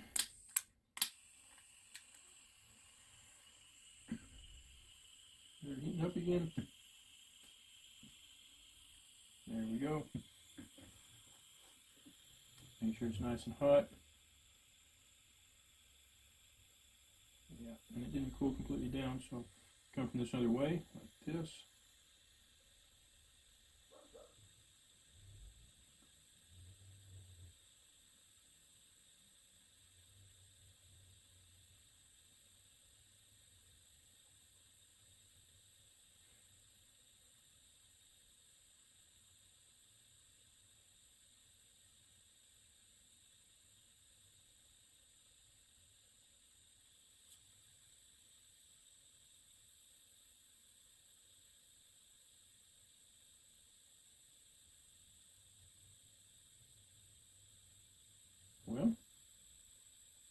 up too good here.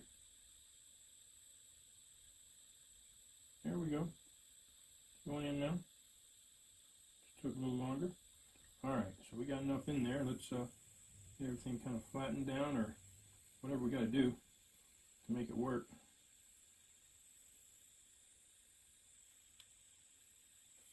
Hot.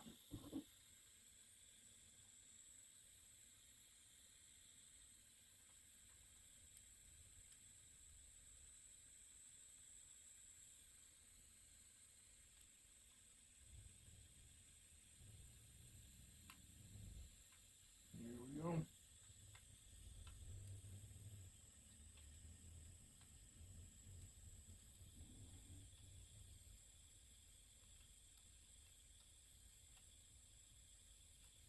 Okay, that pretty much took care of it. I may have to do some cleanup here in just a second. Remember that exhaust, it'll get hot quick.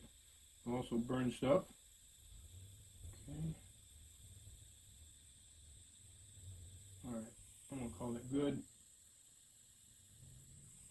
Okay, let that cool down a minute. Squish this together real good.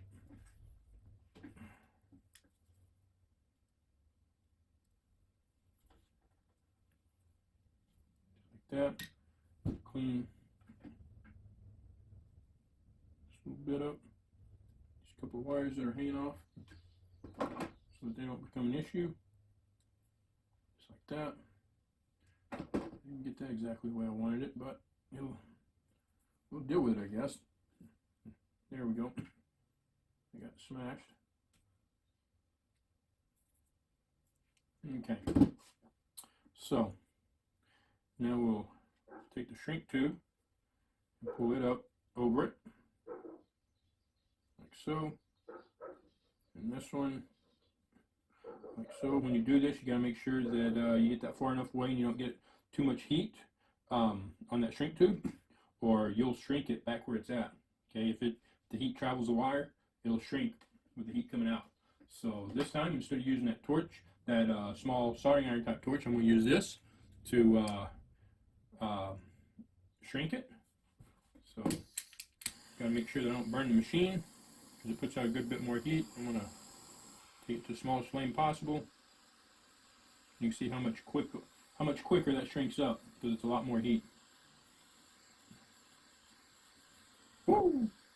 Don't want to burn my wires. Okay, so there we are. All right, let that cool down a minute. Oh, and I put the wire up here so it would set up and not keep falling, and that way it would naturally hold up here. And this is way too long. I'll cut it off here in a minute. But I need to get some more shrink tube. This needs to cool off first. I need to get some shrink tube to go over this. So this is probably what I'll use, yeah.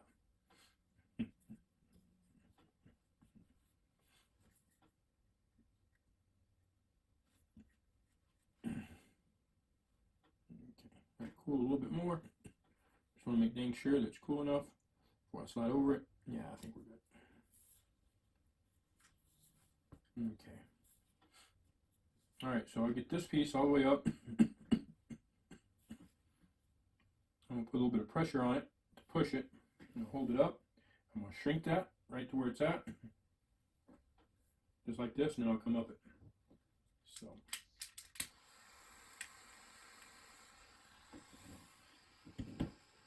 Light over here. Be careful, I don't want to burn anything or myself. Okay, so I think we're good there. All right, and then we'll just take it on down, just like that.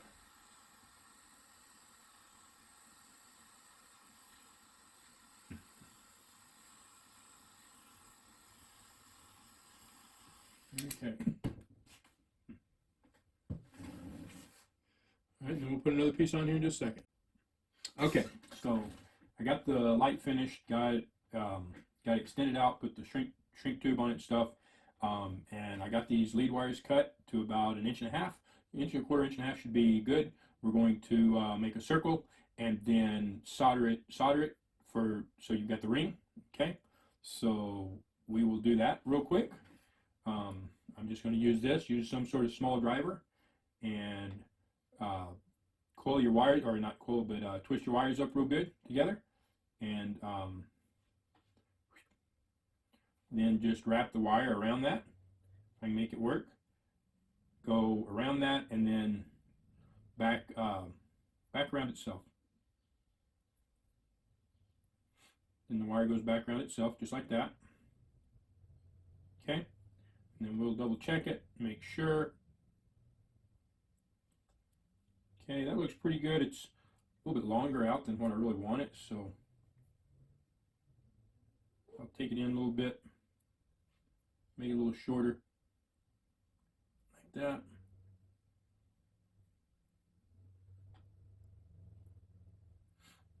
So you can do like 1.25 inches and it'll be fine. I've done 1.5 inches and it's a little bit long.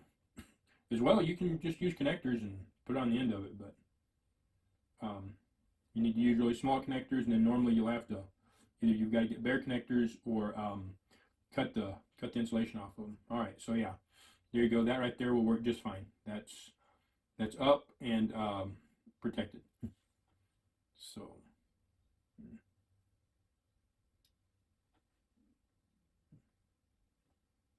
All right, so then we'll do the next one. Make sure that everything's twisted up. Run it around.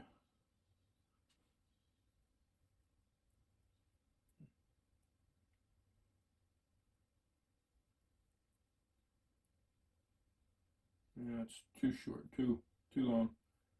Make it a little shorter. There we go. I got a loose wire there that keeps getting caught on my finger. Okay. All right. Cut that sucker off. I think maybe not. Maybe I can make it. When you don't get it twisted up good, you get a bunch of loose wires like that.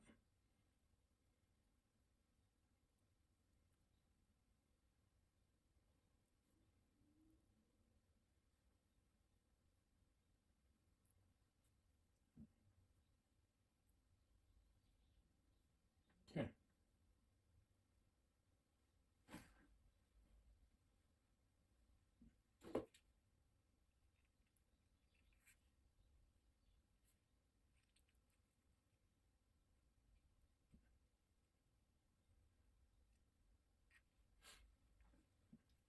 All right, then we'll get this thing heating up again. There we go. Won't take but a second for that to heat. Find my solder.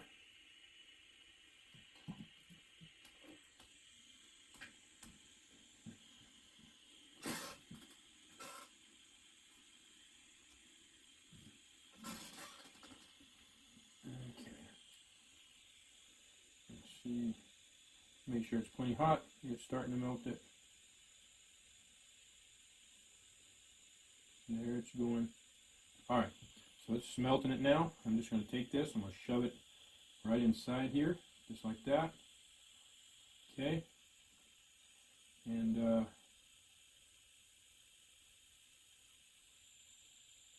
I went in there too long.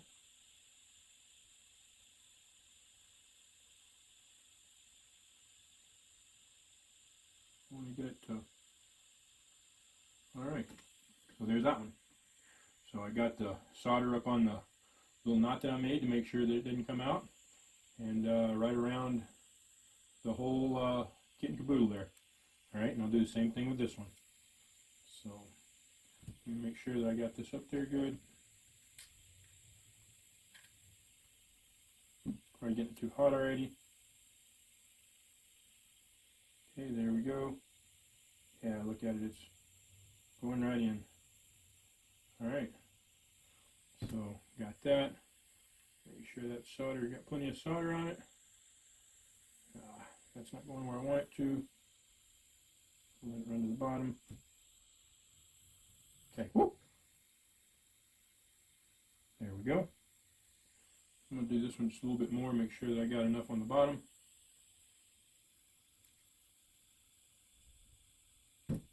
Okay. There we go. Right there. There it is. Okay, so that's soldered up. Got a couple of strays right there that, there go my dogs. Just cut those off. And we're good. All right. Okay, so I've got all these made up, and on the foot pedal, you can do the foot pedal two different ways. You can either hook the foot pedal to this, or you can hook the foot pedal to the cord that plugs into this, depending on what you want. I'm going to wire the cord up here in a minute, but what you're looking at on those cords is the cord comes in, you've got a hot and a neutral. And I'm not going to go into this in real depth detail because I went over it earlier already. As well, there is a drawing in the service or adjuster's manual. So if you get that manual, you can see the drawing. It'll make it a lot easier. But basically, when you plug it in, what you have is you have the cord coming in. If it's just the cord, well, it doesn't matter whether it's a cord or not. You have a hot and a neutral, right? And then the motor hooks to the hot on this side, and then the other lead to the motor hooks here. Then you put your neutral here. And then when you hook your foot pedal in, you hook your foot pedal to the center and to the neutral. That way, when you push the foot pedal, you've already got power to the motor, and it goes from power through the foot pedal, which is just a switch, to neutral. If that makes sense. Anyway, you can look it up and look up in the adjuster's manual. There is a link in the description below for the adjuster's manual as well. A couple of times in the video, I've put I will put the link. I'll put the link in this video right here, okay? On the right-hand side of the screen, you'll see it pop up. And so you can click on that as well. I put a link in the description below so you can get the manuals, all right? All right, so I'm gonna go ahead and hook all these up. So I'll explain it as I'm doing it. First thing I'm gonna hook up is the motor. And actually we need to go underneath here with all this, like this. So the motor, one lead of the motor will go on hot. The other lead of the motor will go for the pedal. I can hold this and make it work. Man, these leads are short. Okay. No, I can run it under afterwards. All right, so one lead of the motor is hot. One lead of the motor is for the foot pedal center. All right, and then we have the light. And so the light has a switch on it right here. So we don't need to worry about that. We just need to get hot and neutral, hooked up to hot and neutral. So we will put one lead on the neutral. Oh, I may have made that a little bit small. Okay, so I got it all hooked up. Anyway, just to kind of recap here. You got the motor with your power. You got one lead on your motor power, or one motor lead put on your power leg. Then you have the other motor lead on the foot pedal lead, and then you have a light and the other foot pedal on your common lead. And of course, make sure you hook your light up to power as well. So your light will go power and neutral, and then your motor will go power and foot pedal, and then your foot pedal goes foot pedal and common, if that makes sense. Anyway, I got that hooked up. It'll all go underneath, just like that. And then need to get the screw in there, just like this.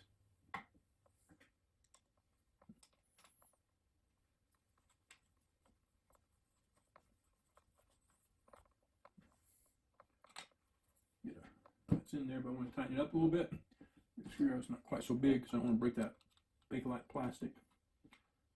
I got my head right in the way again. Okay, so there we go. All right, so I've got all that hooked up. Now, just hook up the foot pedal. I mean the power cord, and that's the easy part.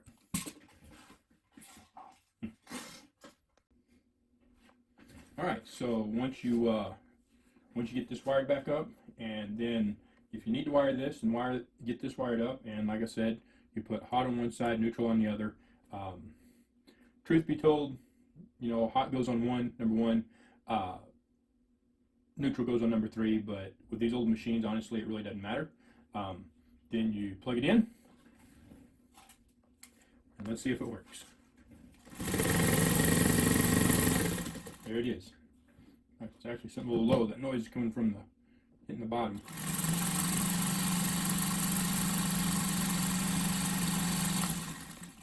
We'll turn it around. I'm gonna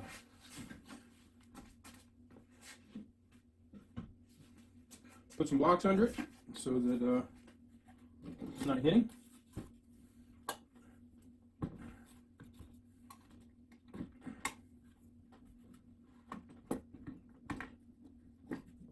Just like that. All right, and now we'll see if how well it runs.